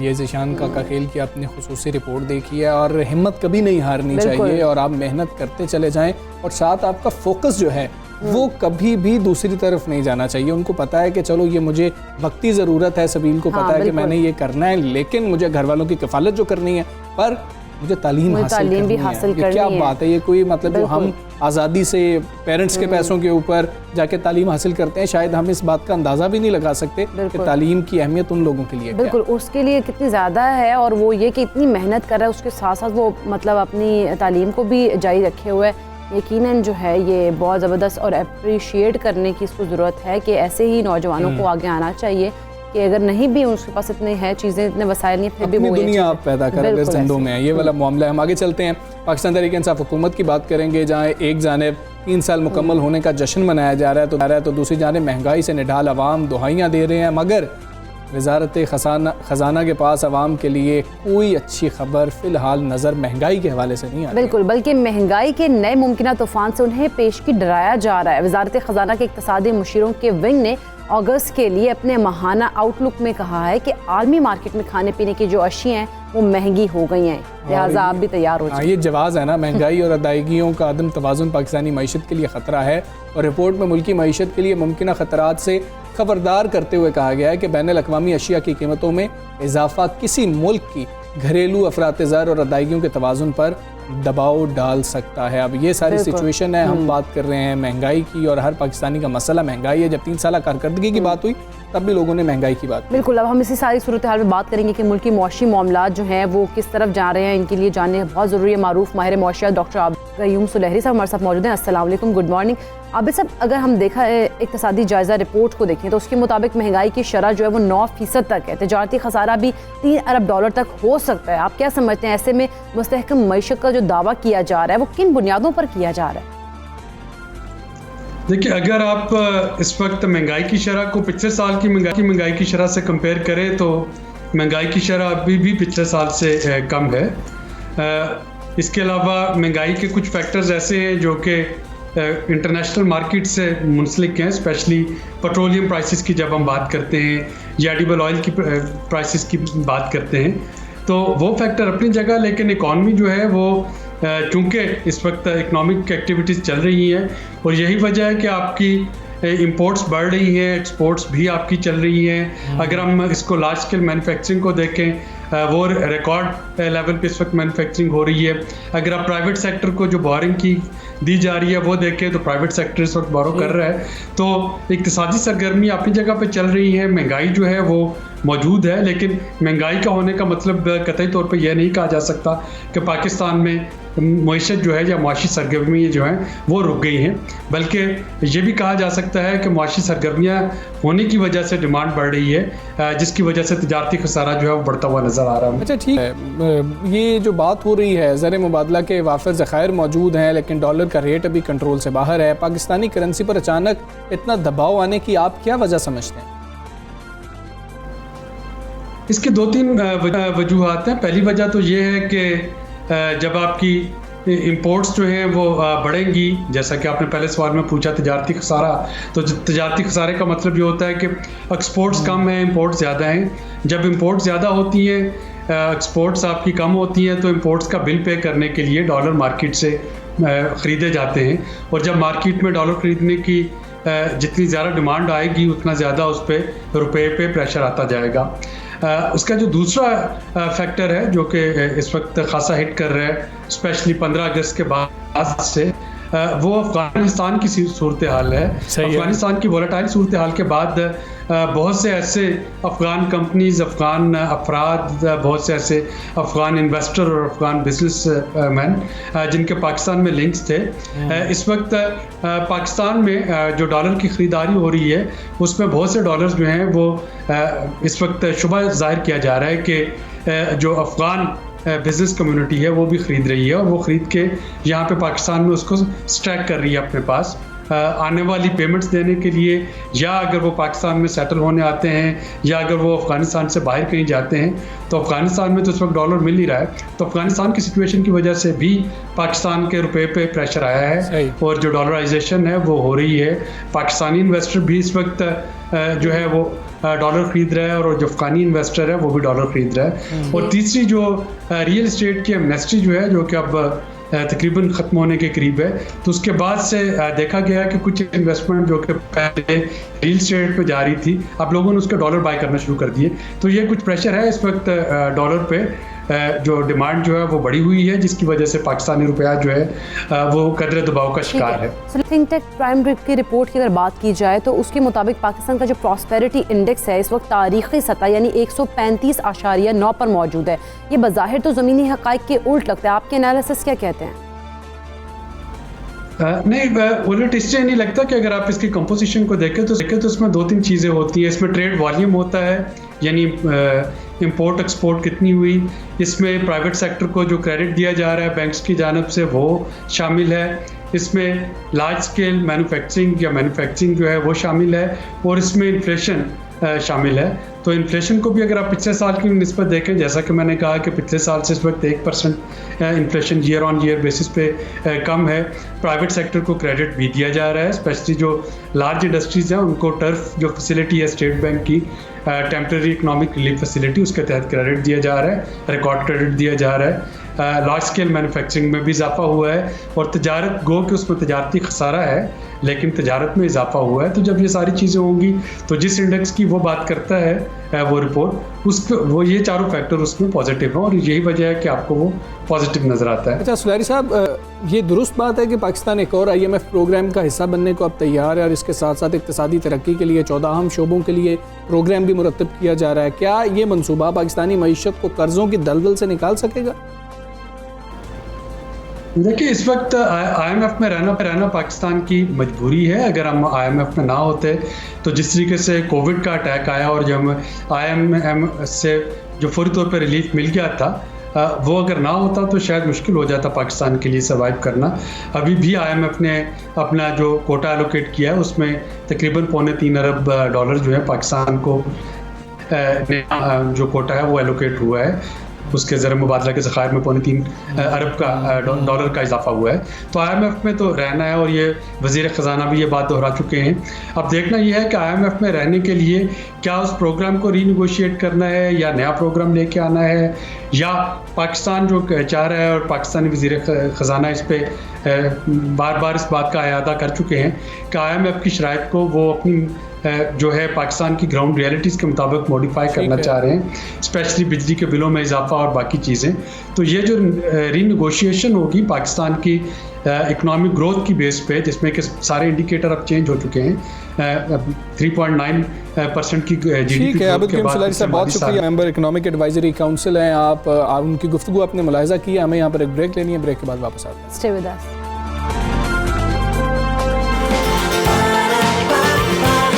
सुबह सवेरे पाकिस्तान, सुबह सवेरे पाकिस्तान। बात करेंगे तालीमी इदारों की, सिंध के तालीमी इदारों की, और बड़े ताले जो थे उस पर वो अब खोल दिए गए हैं, और तलबा लंबी छुट्टियों के बाद आज पहले दिन हुसूल इल्म के लिए स्कूलों में पहुंचे हैं। अच्छा, ये सच है कि कोरोना का जो ख़तरा है वो भी टला नहीं है, मगर आलमी वबा के खौफ से बच्चों को इल्म की रोशनी से महरूम नहीं रखा जा सकता। इसीलिए एहतियात का दामन थामते हुए तालीमी सरगर्मियाँ जो हैं वो जारी रखना ही सबसे बेहतर इक़दाम है। और ऐसा ही है, इसी तनाजुर में ही सिंध हुकूमत ने तालीमी इदारे खोलते हुए कोरोना SOPs पर अमल दरामद को लाजमी करार दिया है, जिसमें सबसे पहली शर्त तो ये है कि सिर्फ वही स्कूल खोले जाएंगे जिनके 100% अमले ने वैक्सीन लगवाई होगी। बिल्कुल, और स्टाफ की 100% वैक्सीनेशन ना कराने वाले स्कूल्स जो हैं उन्होंने कहा कि वो बंद रहेंगे।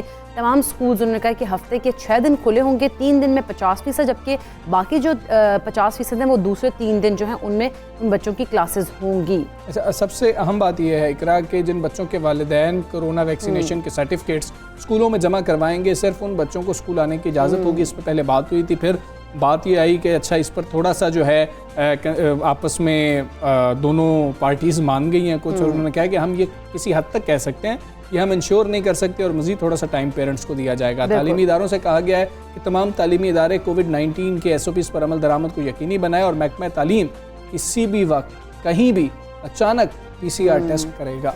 बिल्कुल, ये सारी सूरत हाल है, और आज जैसे 30 अगस्त से कहा गया था कि स्कूल्स खोल दिए जाएंगे, तो स्कूल्स खोल दिए गए। इसी हवाले से हम बात करेंगे सर्विंग स्कूल सिंध के सूबाई सदर डॉक्टर इमरान वदूद साहब हमारे साथ मौजूद हैं। अस्सलाम वालेकुम, गुड मॉर्निंग डॉक्टर साहब।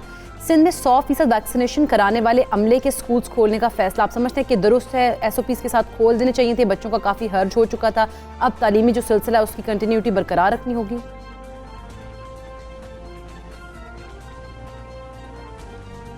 जी वालेकुम अस्सलाम, बहुत शुक्रिया मुझे अपने प्रोग्राम में बुलाने के लिए। देखें, कुफ्र टूटा खुदा खुदा खुदा खुदा करके हम इस बात को खुशाइन तसव्वुर करते हैं कि सिंध गवर्नमेंट ने बिल आखिर स्कूल्स खोलने का फ़ैसला किया।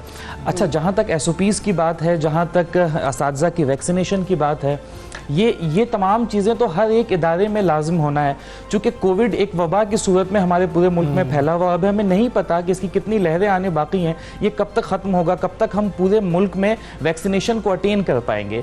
लेकिन जो हमारा इस चीज़ के ऊपर एतराज़ रहा है सर्विंग स्कूल्स का, हमारे मरकज़ी सदर रिज़वानुर रहमान साहब का भी इस बात पर एतराज़ रहा है कि स्कूल्स खोलने का जब फैसला किया जाता है तो आप देखें ये किस तरह की नाइंसाफ़ी है कि फ़ैसले में ये बात रखी जाती है कि असातिज़ा वैक्सीनेट हो जाए, ये बात बड़ी अच्छी है, लेकिन उसके साथ साथ ये शर्त भी रखी जाती है कि वालिदैन को भी वैक्सीनेट होना बहुत ज़रूरी है। देखें, वसीउ नज़र में देखा जाए तो वालिदैन का वैक्सीनेट होना ज़रूरी है, लेकिन स्कूल से जो डायरेक्ट लिंक में है वो तो तालिब इल्म है, वो तो बच्चे हैं, और वालिदैन का स्कूल से ताल्लुक इनडायरेक्ट वे में बनता है कि वो बच्चे वालिदैन से इंटरेक्टेड हैं, फिर वो बच्चे स्कूल आ रहे हैं। तो जो इनडायरेक्ट है उसकी वैक्सीनेशन यहाँ पे लाजिम करार दी गई है। और इसके अलावा जो बहुत से दूसरे इदारे हैं, मार्केट्स हैं और नंबर ऑफ गवर्नमेंट के इदारे हैं, इंडस्ट्रीज़ हैं, उन तमाम में जहाँ पे वो वालिदैन डायरेक्ट जाते हैं वहाँ पे इस तरह की कोई शर्त लाजमन नहीं रखी गई कि तमाम ही अफराद जब वैक्सीनेट हो जाएंगे तभी उन इदारों को खोला जाएगा। तो इस चीज़ को, इस नुक्ते को हम नाइंसाफ़ी तस्वुर करते हैं, ये गलत है, ऐसा नहीं होना चाहिए। आप देखिए सिंध में, पाकिस्तान भर में सबसे कम तादाद पूरे साल में 2021 में आपको बताऊं तो सिर्फ 22 दिन स्कूल खुले हैं। हम 9th मंथ के अंदर हैं, 9 महीने साल के गुजर चुके हैं, और क्या आप अज्यूम कर सकते हैं कि कोई भी शोबा, कोई भी इदारा जो एक साल में महज 22 दिनों के लिए खोला जाए तो उसकी कारकर्दगी क्या रह जाएगी? इमरान वदूद साहब, हमें ये बताएं, जिस नुक्ते पे आप कह रहे हैं कि अभी हमें एतराज़ मौजूद है, आखिरी मीटिंग के अंदर क्या उस नुक्ते में कुछ तय नहीं पा गया था कि किसी हद तक पेरेंट्स को कहा जा सकता है, स्कूल फोर्स नहीं कर सकते, या फिर अभी भी आपकी ही जिम्मेदारी है कि पेरेंट्स के सर्टिफिकेट जो हैं वो आपने ही जमा करने हैं?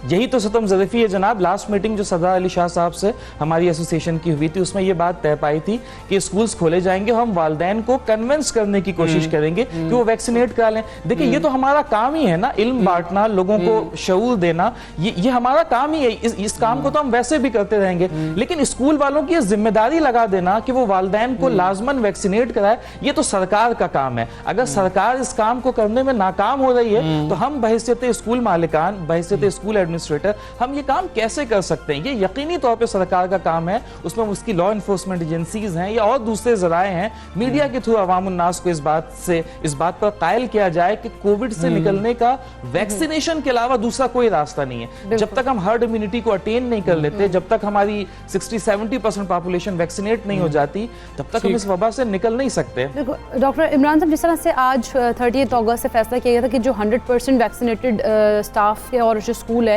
वो सिर्फ ओपन होंगे, तो आज कितने % स्कूल जो है वो सिंध में ओपन हुए हैं?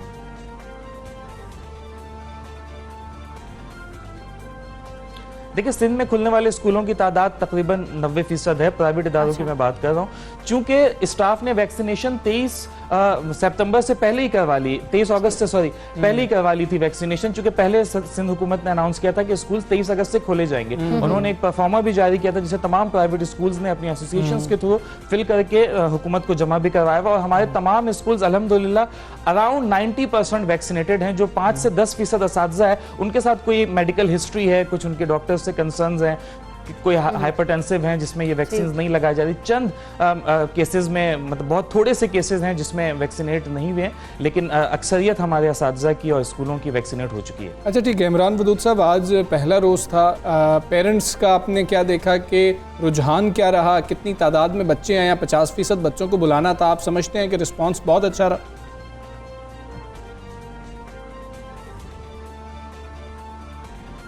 जी वालिदैन बड़े खुश हैं। वालिदैन पहले दिन से ही ये चाह रहे थे कि स्कूल्स को एसओपीज के साथ खोल दिए जाएं। और देखिए स्कूल तो नाम ही डिसिप्लिन का है, ये वो प्राइमरी इदारा है, बुनियादी इदारा है जहां पर हमारे नौनिहालों को, हमारे बच्चों को शुरू ही से डिसिप्लिन की, नज्म की, ज़ब्त की तालीम दी जाती है। तो सबसे बेहतरीन एसओपीज अगर पाकिस्तान के किसी इदारे के अंदर फॉलो हो सकती हैं तो वो स्कूल्स हैं। वालिदैन का पहले दिन से ये स्टांस था कि इतने अच्छा जहां पे डिसिप्लिन को फॉलो किया जा सकता है उस इदारे को क्यों बंद रखा गया। तो आज जब स्कूल्स खोले गए तो वालिदैन बहुत खुश थे, मुतमईन थे, वो बड़े कंसर्न थे पेरेंट्स के, हमारे बच्चों का तालीमी नुकसान बतदरीज बढ़ता जा रहा है। तकरीबन 2.25 साल होने को हैं, तालिब इल्म ने जो इससे पहले तालीम हासिल की थी, जो उनके जहनों ने जो सीखा था, जो उनके दिमागों के दरवाह हुए थे, वो तमाम चीज़ें वालिदैन का कहना था कि उसमें घुन लग रहा है, जो पहले से सीख चुके हैं वो भी भूलते जा रहे हैं वक्त के साथ साथ। तो आज स्कूल्स खुलने पर वालिदैन बड़े खुश हैं और वालिदैन का ये कहना था, मानना था कि अभी स्कूल्स बंद नहीं होने चाहिए। एसओपीज को मुकम्मल करवाने के लिए स्कूल भी तैयार है और वालिदैन भी इस बात पर तैयार है कि वो खुद को वैक्सीनेट कराएंगे। और हर हाल में स्कूल्स खुले रहने चाहिए, तालीम का सिलसिला रुकना नहीं चाहिए, क्योंकि देखिए बुनियादी बात यह है कि पाकिस्तान एक ऐसा मुल्क है, दुनिया के चंद ममालिक में है जहां एडल्ट टू चाइल्ड रेशो बहुत ज्यादा, around 31% adult to child ratio है। ये एक नेमत है कि हमारी इतनी बड़ी पॉपुलेशन यंग जनरेशन के ऊपर मुश्तमिल है। तो ये कुफरान नेमत होगी कि हम एक ऐसे मुल्क में जहां पे इतनी बड़ी तादाद है नौजवानों की, नौनिहालों की, बच्चों की, हम उसको तालीम से दूर कर दें, तालीम उनको तालीम हासिल करने में उनके लिए रुकावटें पैदा करें। तो ये तो हमारे लिए नेमत थी कि हम इन बच्चों को अच्छी तालीम दें, मुश्किल वक्त में भी उनकी तालीम के सिलसिले को जारी रखें। कल को यही बच्चों ने आगे जाकर अच्छा इमरान साहब, आप लोगों पे अब दोहरी जिम्मेदारी भी थी, सिर्फ मामला असातिज़ा तक नहीं रुका था, सारा स्टाफ जो है उसको वैक्सीनेट करवाना था। पहले तो मामला असातिज़ा तक था, तो आप लोगों की प्लानिंग भी शायद उसी तरीके से हो रही थी। अब स्कूल वैन के हवाले से भी कुछ फैसले सामने आए थे, ड्राइवर्स के हवाले से भी, अब आप लोग उस पर काम कैसे कर रहे हैं? क्या तमाम स्टाफ उसको वैक्सीनेट करवा लिया गया है? और स्टाफ को समझाना कि आपको वैक्सीन लगवानी है ये बड़ा मुश्किल मरहला है, हम इस बात को समझते हैं, आप लोग क्या कर रहे हैं? आप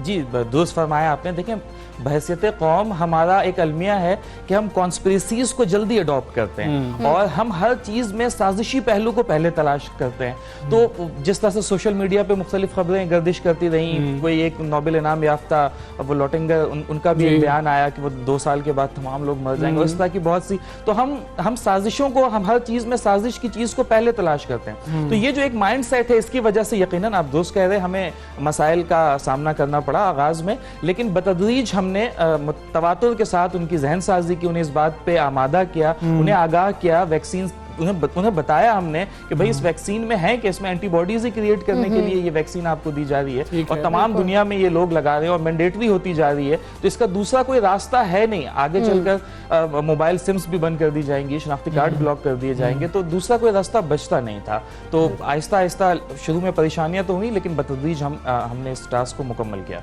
बिल्कुल ठीक है। डॉक्टर इमरान वदूद साहब, बहुत शुक्रिया आपका। सब सवेरे पाकिस्तान से आप बात कर रहे थे और स्कूल खुल चुके हैं, और जिस तरह से वो कह रहे थे कि पेरेंट्स इस हवाले से खुश हैं कि कम से कम बच्चों का बहुत ज़्यादा नुकसान हो गया है। और अब आप पेरेंट्स से अगर बात करें ना, पहले आपको ऐसे पेरेंट्स मिल जाते थे जो कहते थे कि नहीं हालात बहुत ज़्यादा ख़राब हैं, बच्चों की तालीम का साल ज़ाया होता है तो हो जाए, इस हद तक बात हो रही थी। लेकिन अब पेरेंट्स समझ गए कि हमें इसके साथ जिंदा रहना है। दौरानिया है ना वो ज़्यादा बढ़ गया। अब पहले मतलब अब पिछले साल देखा जाए एक पूरा साल उनका ज़ाया हुआ, उसके बाद अब ये मज़ीद अभी कंटिन्यूटी ऐसी थी, तो पेरेंट्स परेशान हो कि इस तरह से तो नहीं वो जंप करके आगे जा सकते। जाहिर सी बात है बच्चों को नॉलेज की बहुत ज़्यादा ज़रूरत है, तो फिर वो स्कूल खुलने चाहिए। अच्छा आप देखें ना, मैट्रिक के एग्जाम हुए और उसके अंदर 98 से 99% तक हाजिरी रही है और हालात अल्हम्दुलिल्लाह बहुत बेहतर रहे हैं। तो हम तालीम के शोबे को हमें संजीदा लेना है। संजीदा हम शायद ज़्यादा ले रहे हैं कि हम उसके ऊपर ही सारा कोरोना के जो SOPs हैं वो डाल देते हैं। कोरोना SOPs पर अमल होना चाहिए। बच्चों की सेहत सबसे इंपॉर्टेंट है, लेकिन तालीम भी बहुत इंपॉर्टेंट। बिल्कुल। अच्छा ये बच्चे तो वो थे ना जो कोविड के बाद स्कूल गए हैं, कुछ ऐसे बच्चे होते हैं जो बेचारे जा ही नहीं सकते, जिनको मतलब जो पढ़ते ही नहीं है। और हम देखें कि सड़कों और गलियों में रहने वाले बच्चे जो हैं वो हमारे अपने ही बच्चे होते हैं, जिन्हें देख कर दिल भी खून के आंसू होता है हमजा कि ये बच्चे जिनकी उम्र है पढ़ाई की, जिनकी खेलने कूदने की उम्र है, वो अब सड़कों पर इस तरह से फिर रहे होते हैं। तो धुतकारे जाते हैं और फिर पेरेंट्स की जानिब से कहा जाता है कि उनको अक्सर मजबूर भी किया जाता है कि आप लोगों को तो हम पढ़ा नहीं सकते हैं। दूसरे ऐसे बच्चे हैं जो काम कर रहे होते हैं और बहुत बुरे हालात हैं। हम शायद एक ही नज़र से उनको देख रहे होते हैं कि जी कि ये तो सारे शायद मुस्तहिक हैं ही नहीं, इसलिए ये बाहर हैं। लेकिन कौन बाहर फिरता है अगर उसके पास ये सारे तमाम, आप देखें ना आपके घर में जब बच्चा होता है आप तो उसके बारे में ख्वाब देखना शुरू कर देते हैं कि इसके लिए हम ये करेंगे। तो तमाम वालिदैन आप जैसे ही होते हैं। बदकिस्मती यह है कि हर गुजरते दिन के साथ स्ट्रीट चाइल्ड्स की हम बात करें, चिल्ड्रन की हम बात करें, उनकी तादाद में इजाफा हो रहा है। बिल्कुल। और उनके हुकूक और बहाली के लिए हर मुमकिन काम करना जो है हुकूमत की आईनी जिम्मेदारी भी है। मगर अफसोस के हुकूमतों के पास इतने और काम होते हैं कि वो इन बेआसरा बच्चों के लिए वक्त निकालना ज़रूरी ही नहीं समझते। हाँ, पता नहीं कौन से ज़रूरी काम है कि जो इन बच्चों पर नज़र ही नहीं पड़ती है। वो शायद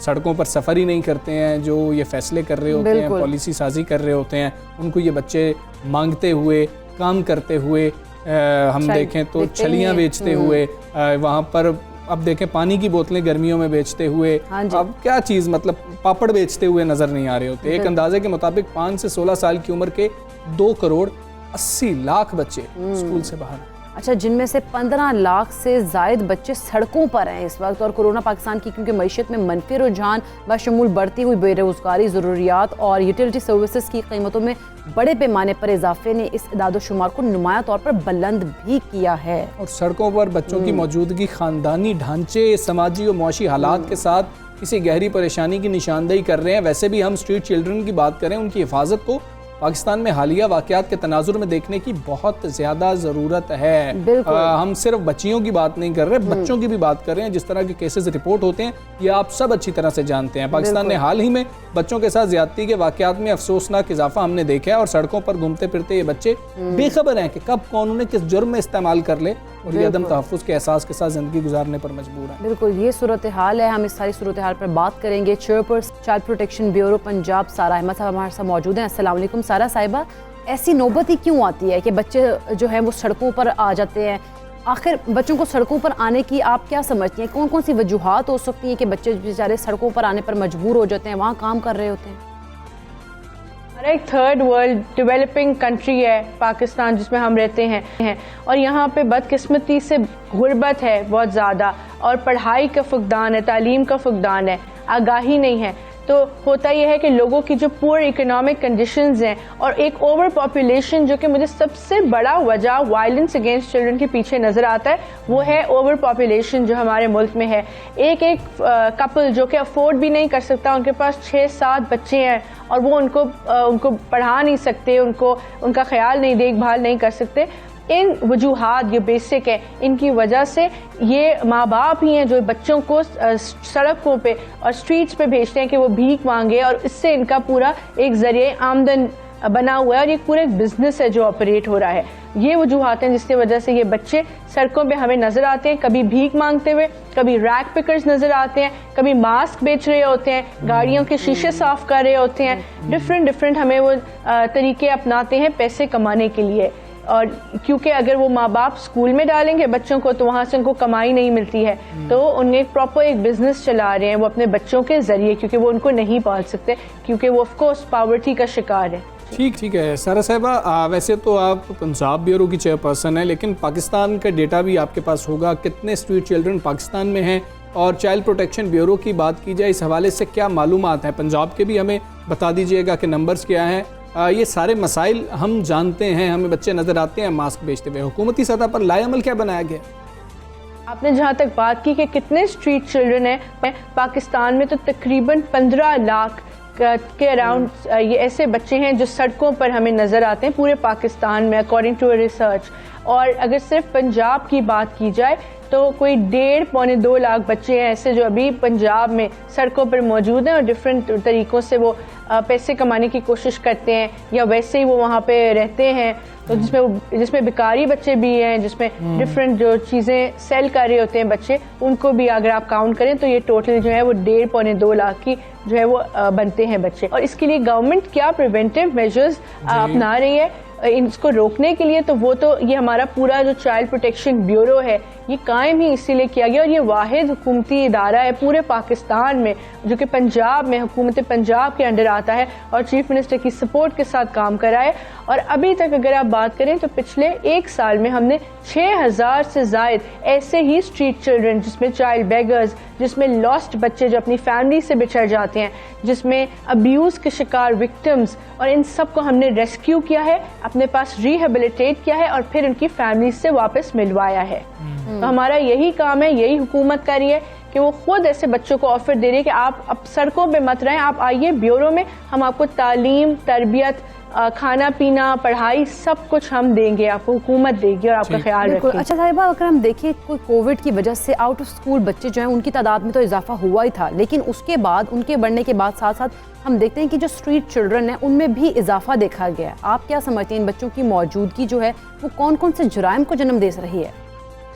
जैसा कि आपने बिल्कुल यू राइटली मेंशन कि कोविड की वजह से जो स्ट्रीट चिल्ड्रन है उनमें इजाफा देखा गया है, सड़कों पर बच्चे ज़्यादा तादाद में अब नज़र आने लगे, और इसकी वजह से जो जराइम हमें नज़र आए हैं बच्चों से रिलेटेड वो हैं, जैसे किडनैपिंग्स में इजाफा नज़र आया। पिछले दिनों किडनैपिंग्स के बहुत सारे केसेस रिपोर्ट हुए हैं हमें पंजाब गवर्नमेंट को, पंजाब में से अगर मैं सिर्फ पंजाब की बात करूं तो।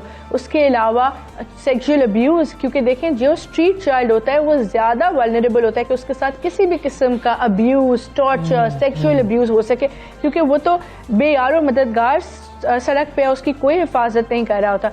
तो इस तरह की चीज़ें जो हैं इस पे वो ज़्यादा वल्नरेबल होते हैं। और ऑफ कोर्स हुकूमत ने पूरी कोशिश करी है, जैसे कि मैंने आपको अपने ब्यूरो का बताया कि हमारा भी मेन काम ही यही है कि ऐसे बच्चों को रेस्क्यू किया जाए, इनको अपनी प्रोटेक्टिव कर साहिबा, स्ट्रीट चिल्ड्रन को तालीम के साथ साथ अच्छे माहौल और हम नफ्सियाती मदद की भी बात करें तो बहुत ज़्यादा ज़रूरत होती है। जिस तरह से आपने वालिदैन का जिक्र किया कि वालिदैन जो हैं वो बच्चों को स्कूल नहीं भेज रहे होते हैं क्योंकि उनको कमाई का कोई ज़रिया चाहिए होता है, तो आपका इदारा किस तरीके से उन पेरेंट्स की मदद कर रहा है और बच्चों को तालीम की तरफ खुसूसी तौर पर लाने के लिए क्या इंसेंटिव्स दिए जा रहे हैं? बिल्कुल, देखिए स्ट्रीट चिल्ड्रन जो है ना उनके अंदर एक डिफरेंट टेंडेंसी पाई जाती है, वो रन अवे चिल्ड्रन होते हैं। हम उनको एक नॉर्मल बच्चे की तरह कंसिडर नहीं करते, ये वो बच्चे हैं जो हम उनको रेस्क्यू करके लाते हैं, तो क्योंकि उनको पूरी ज़िंदगी आदत होती है सड़कों पे रहने की, तो वो दीवार फैलांग के कभी कोशिश करते हैं जाने की, वो किसी भी तरह उनका मोटिव होता है कि वो वापस सड़क पे चले जाएं, क्योंकि उनको उस माहौल, उस एनवायरनमेंट की, उस इंडिपेंडेंस की आदत होती है। चाइल्ड प्रोटेक्शन ब्यूरो ऐसे बच्चों को रिहेबिलिटेट करता है। एक तो उनको फूड, शेल्टर, एजुकेशन प्रोवाइड की जा रही है, उसके अलावा हमारे पास पास साइकोलॉजिस्ट की एक प्रोफेशनल टीम है जो कि हर रोज़ ऐसे बच्चों की काउंसलिंग करते हैं, उनका माइंडसेट चेंज करते हैं। और जैसे अब्यूज़ विक्टिम्स होते हैं वो ट्रॉमा का शिकार होते हैं, वो नॉर्मल नहीं होता उनका स्टेट ऑफ माइंड, उनको काउंसलिंग दी जाती है ताकि वो to bring them back to life, जैसे कि नॉर्मल इंसान ज़िंदगी गुजारता है। बाकी जो हमारे बाकी के बच्चे ब्यूरो में, जिस तरह अभी हमारे पास 1100 बच्चे ऐसे हैं जो परमानेंटली रह रहे हैं, वो बच्चे भी इनकी हेल्प करते हैं ताकि इनको अपने जो है ना अपने साथ इन्वॉल्व करें। फिर एक्स्ट्रा करिकुलर एक्टिविटीज़ हमने रखी हुई हैं, स्पोर्ट्स फैसिलिटी रखी हुई है, हर रोज़ स्पोर्ट्स की क्लासेस होती हैं, कुरान क्लासेस होती हैं, ताकि इनको जो है वो इन्वॉल्व किया जाए, इनको एक अच्छा शहरी करामत शहरी बनाने की जो है पूरी कोशिश की जाती है। और ऑफ कोर्स इन बच्चों को जो है वो तरबियत के साथ साथ नफ्सियाती हेल्प की भी ज़रूरत होती है। जैसा आपने सारा साहब जिस तरह से आपने बताया ये सारे काम तो आप लोग कर रहे हैं इन बच्चों के लिए, लेकिन अगर इनकी बच्चों की सेफ्टी की बात करें और फलाह की बात करें तो उसके लिए चाइल्ड प्रोटेक्शन ब्यूरो कौन कौन से प्रोग्राम्स पर काम कर रहा है? जी, चाइल्ड प्रोटेक्शन वेलफेयर ब्यूरो बच्चों की सेफ्टी के लिए एक तो रेस्क्यू ऑपरेशंस, हर रोज़ हमारे दिन में 4 दफ़ा रेस्क्यू ऑपरेशंस हो रहे हैं जिन डिस्ट्रिक्ट्स में हम पंजाब की मौजूद है। वहाँ उनका मकसद ये उन बच्चों को रेस्क्यू किया जाए। सबसे पहले उनको एक प्रोटेक्टिव कस्टडी, उनको एक प्रोटेक्टिव एनवायरनमेंट में लाया जाए। उसके बाद ऐसे बच्चों को जो है वो बाद में, ताकि ये सोशल फैब्रिक में इन्वॉल्व हो सके, तो इनको डिफरेंट किस्म की वोकेशनल ट्रेनिंग्स, इनको हुनर सिखाया जाता है। तो चाइल्ड प्रोटेक्शन ब्यूरो ने हाल ही में डिफरेंट स्टिचिंग का जैसे कोर्स स्टार्ट किया है, नर्सेस की ट्रेनिंग दी जा रही है लड़कियों को। फिर एक नई चीज़ मैंने स्टार्ट करवाई अभी कि सेल्फ डिफेंस लड़कियों को और लड़कों को सिखाया जा रहा है कि अगर कभी उनको कोई इस तरह की मुश्किल सिचुएशन का सामना, तो अपने आप को किस तरह अपनी हिफाजत कर सकती हैं। और इसी तरह बॉयज़ के लिए डिफरेंट प्रोग्राम्स, गर्ल्स के लिए डिफरेंट प्रोग्राम्स डिज़ाइन किए गए हैं ताकि हम जो है इनको एक अच्छा कॉन्फिडेंट इंडिविजुअल्स बना सकें। इसके अलावा भी इनकी काफ़ी जो है वो ट्रेनिंग्स चल रही होती हैं, डिफरेंट कॉम्पिटिशन्स में बच्चे पार्ट लेते हैं, स्पोर्ट्स एक्टिविटीज़ में पार्ट लेते हैं। ऑल्सो हमने डिफरेंट NGOs के साथ जैसे यूनिसेफ है, गोद है, इस्लामिक रिलीफ है, सर्च फॉर जस्टिस है, इनके साथ मिल के बच्चों के लिए प्रोग्राम्स डिज़ाइन किए जाते हैं, कॉम्पिटिशन्स डिज़ाइन किए जाते हैं। फिर इनको पढ़ाने के लिए लाइब्रेरी इस्टेब्लिश की गई है, इनको इंकरेज करते हैं कि वो बुक्स रीड करें और उनके अंदर नॉलेज आए, ज़्यादा नॉलेज में इजाफा हो। इस तरह के डिफरेंट प्रोग्राम्स जो है वो इनको नए अभी स्टार्ट किए गए। फिर उसके बाद हमारे जितने सेलिब्रिटीज़ हैं, मेरी पूरी कोशिश रही है कि उनको इन्वॉल्व करूं। डिफरेंट फैशन डिज़ाइनर्स जो है वो भी कुछ बच्चों को उन्होंने अपने साथ इन्वॉल्व किया। वो बच्चे वहाँ जाते हैं और वहाँ पे ट्रेनिंग लेके वापस आते हैं, और वही डिज़ाइनर्स इनको बाद में एम्प्लॉयमेंट ताकि इनको मिल सके, क्योंकि हमारा बेसिक मकसद ये है कि बाद में इनको किसी के आगे भीख ना मांगनी पड़े इन बच्चों को, और ये सर उठा के ज़िंदगी गुजार सकें। उसके लिए ज़रूरी ये है कि इनके पास कोई हुनर हो, टैलेंट हो, जिसके बेसिस पे वो अपने कमाई कर सके। मैं तमाम देखने वालों से एक बहुत इम्पॉर्टेंट मैसेज आपके इस शो के थ्रू, आपके चैनल के थ्रू देना चाहूँगी कि जो लोग बच्चों को भीख मांगते हुए देखते हैं, प्लीज़ इनको भीख ना दें। हमने इनकी हौसला शिकनी करनी है, और ये हम सब मिल के ही कर सकते हैं, कोई अकेले इंडिपेंडेंट इदारा नहीं कर सकता। ये एक बहुत बड़ा सोशल इशू है। अगर हम इनको भीख नहीं देंगे तो इनका बिजनेस फेल हो जाएगा और इनको डिस्करेज किया जाएगा। अगर आपको किसी बच्चे के साथ हमदर्दी होती है तो प्लीज़ उसको ब्यूरो में लाके एडमिशन उसका करा दें, या उसको किसी स्कूल में एडमिशन करा दें, या खाने पीने की चीज़ें दें। लेकिन भीख जो है वो हमने एक साथ फैसला करना पड़ेगा, and we need to resolve कि हम आइंदा किसी बच्चे को भीख नहीं देंगे। और हमारा हेल्पलाइन नंबर है 1121 चाइल्ड हेल्पलाइन। अगर कोई वाकया देखें, कोई अबैंडन बच्चा देखें, कोई बच्चा किसी मुश्किल में हो, किसी से अब्यूज़ हो रहा हो, या कोई भीख, इस हेल्पलाइन पे इन्फॉर्म करें। और हमारी टीम सारा साहिबा, बहुत शुक्रिया आपका। सुबह सवेरे पाकिस्तान से आप बात कर रही थी, और बड़ा अहम है ये। अब ये जिस तरह से सारा साहिबा भी कह रही हैं, हम भी समझते हैं कि मेजॉरिटी ऐसे लोग हैं जिन्होंने ये बिज़नेस मॉडल जो है इख्तियार कर लिया है, और अब वो उस बिज़नेस मॉडल के अंदर हैं कि हमने कमाई ही इस तरीके से करनी है और बच्चों का मुस्तकबिल बर्बाद कर दिया जाता है। जिस तरह से उन्होंने एक मैसेज दिया कि 1121 पर आप लोग अगर इस तरह के बच्चों को देखें तो आप उनको भेज सकते हैं, तो ये लाजमी करना चाहिए। हम एक ब्रेक लेंगे, ब्रेक के बाद वापस आते हैं। Stay with us.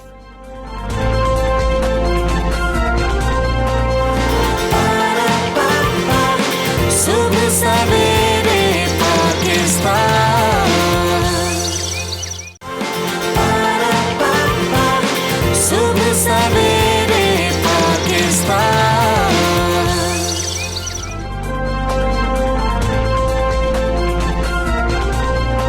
Welcome back तो सुबह सवेरे पाकिस्तान नाज़रीन, जिस तरह से हम अक्सर जिक्र भी करते हैं पाकिस्तान का कि इसमें बहुत ज़्यादा टैलेंट है, पोटेंशियल भी बहुत ज़्यादा है, एक ज़रख़ेज़ मुल्क भी है जहाँ पर ज़िंदगी के मुख्तलिफ शोबों में बहुत से बासलाहियत अफराद अपने अपने शोबों में हैरानकुन कारकर्दगी दिखा रहे हैं। अच्छा, शोबे मुसव्वरी की हम आज बात करने जा रहे हैं। इसमें भी अपने फ़न पारों से लोगों के दिल जीतने वाले फ़नकारों की वतन अजीज़ में कोई कमी नहीं है, मगर हम जिस आर्टिस्ट से आपकी मुलाकात आज करवाने जा रहे हैं वो 3D पेंटिंग के फ़न में महारत रखते हैं और वो तारीख़ी तस्वीर को 3D पेंटिंग्स का रूप देने के मुनफरिद हुनर के मालिक भी हैं। और आसिफ हुसैन साहब के फ़न पारों पर हकीकत का गुमा लगता है और उन्हें देखने वाले भी जो है ना वो हैरत ज़दा होते हैं और उनको यकीन ही नहीं आता, पलक झपकना भूल जाते हैं। इतनी ज़बरदस्त पेंटिंग्स आप ये चंद तस्वीर देख भी रहे हैं इस वक्त, ऐसे ही लगता है कि पता नहीं है मतलब 3D आर्ट है क्या, कब से वो ये कर रहे हैं। उनसे बात करने की कोशिश करेंगे और थोड़ा सा उनकी पर्सी के अंदर बात कर ली जाए, उनके करियर के हवाले से बात कर ली जाए।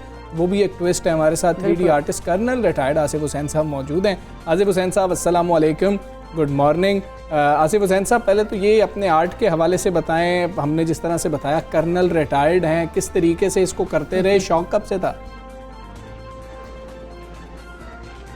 वालेकुम अस्सलाम जी, thank you very much and welcome to the nostalgia gallery. अच्छा, बेसिकली ये आर्ट जो है वो मैं पिछले कोई 20 साल से इस पे काम कर रहा हूँ और ये बेसिकली जो रिलीफ वर्क है, लेकिन इसमें एक थोड़ी सी जिद्दत ये है कि इसको मैंने एक अपना ही खास मटेरियल है जिसके अंदर मैंने इसको इस्तेमाल किया है, तो वो उस वजह से ये एक यूनिक हो गया। इसके अंदर जो डिटेलिंग है वो रिमार्केबल किस्म की डिटेल्स आती हैं as compared to the normal relief work.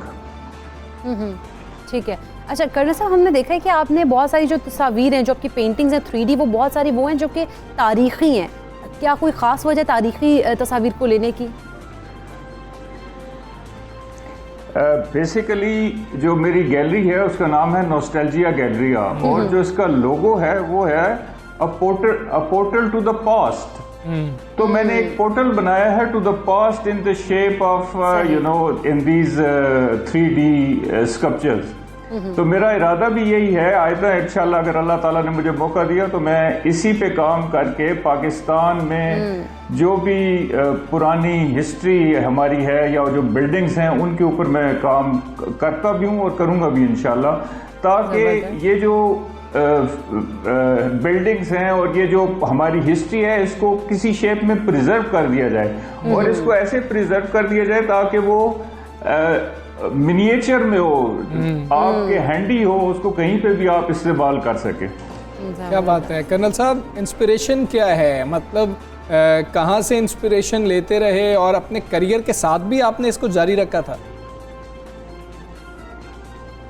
जी बिल्कुल, मैंने अपने करियर के साथ भी जारी रखा था। इंस्पिरेशन तो वो कहते हैं ना कि जैसे गालिब ने कहा था कि आते हैं गैब से ये मज़ामी ख्याल में, गालिब सरीर खामा नवाए सरोश है। तो ये बस अल्लाह की तरफ से ही है और वो इंसान के अंदर जो जमालियाती हिस्स होती है या जो एस्थेटिक्स होते हैं वो कहीं ना कहीं उसको बाहर निकलते हैं। तो मेरे शायद इसी तरीके से निकले और एक नया फन इजाद हुआ, एक नया फन सामने आया। ज़बरदस्त। अच्छा कर्नल साहब, आप बैरून मुल्क भी अपने फ़न का मुज़ाहरा कर चुके हैं, इस बारे में हमें बताइएगा। जी नहीं, अभी तक तो मेरा कोई ऐसा मौका नहीं मिला, लेकिन इंशाल्लाह प्लान्स हैं फ्यूचर में वक्त कहीं ऐसा मौका। जी प्लान्स तो हर इंसान के होते हैं कुछ ना कुछ कि वो अपने आप को, अपने जो फन है उसको कहीं ले तक जाए। लेकिन मैंने इंटरनेशनली भी कुछ चीज़ों पे काम किया है, जैसे कि पुराने जैसे इजिप्शियन ओरिएंटल आर्ट है, ओरिएंटल पेंटिंग्स हैं, उनको मैंने जो कन्वर्ट किया है जिसमें स्क्राइब है और वीनस मर्चेंट है, स्ट्रीट मर्चेंट है।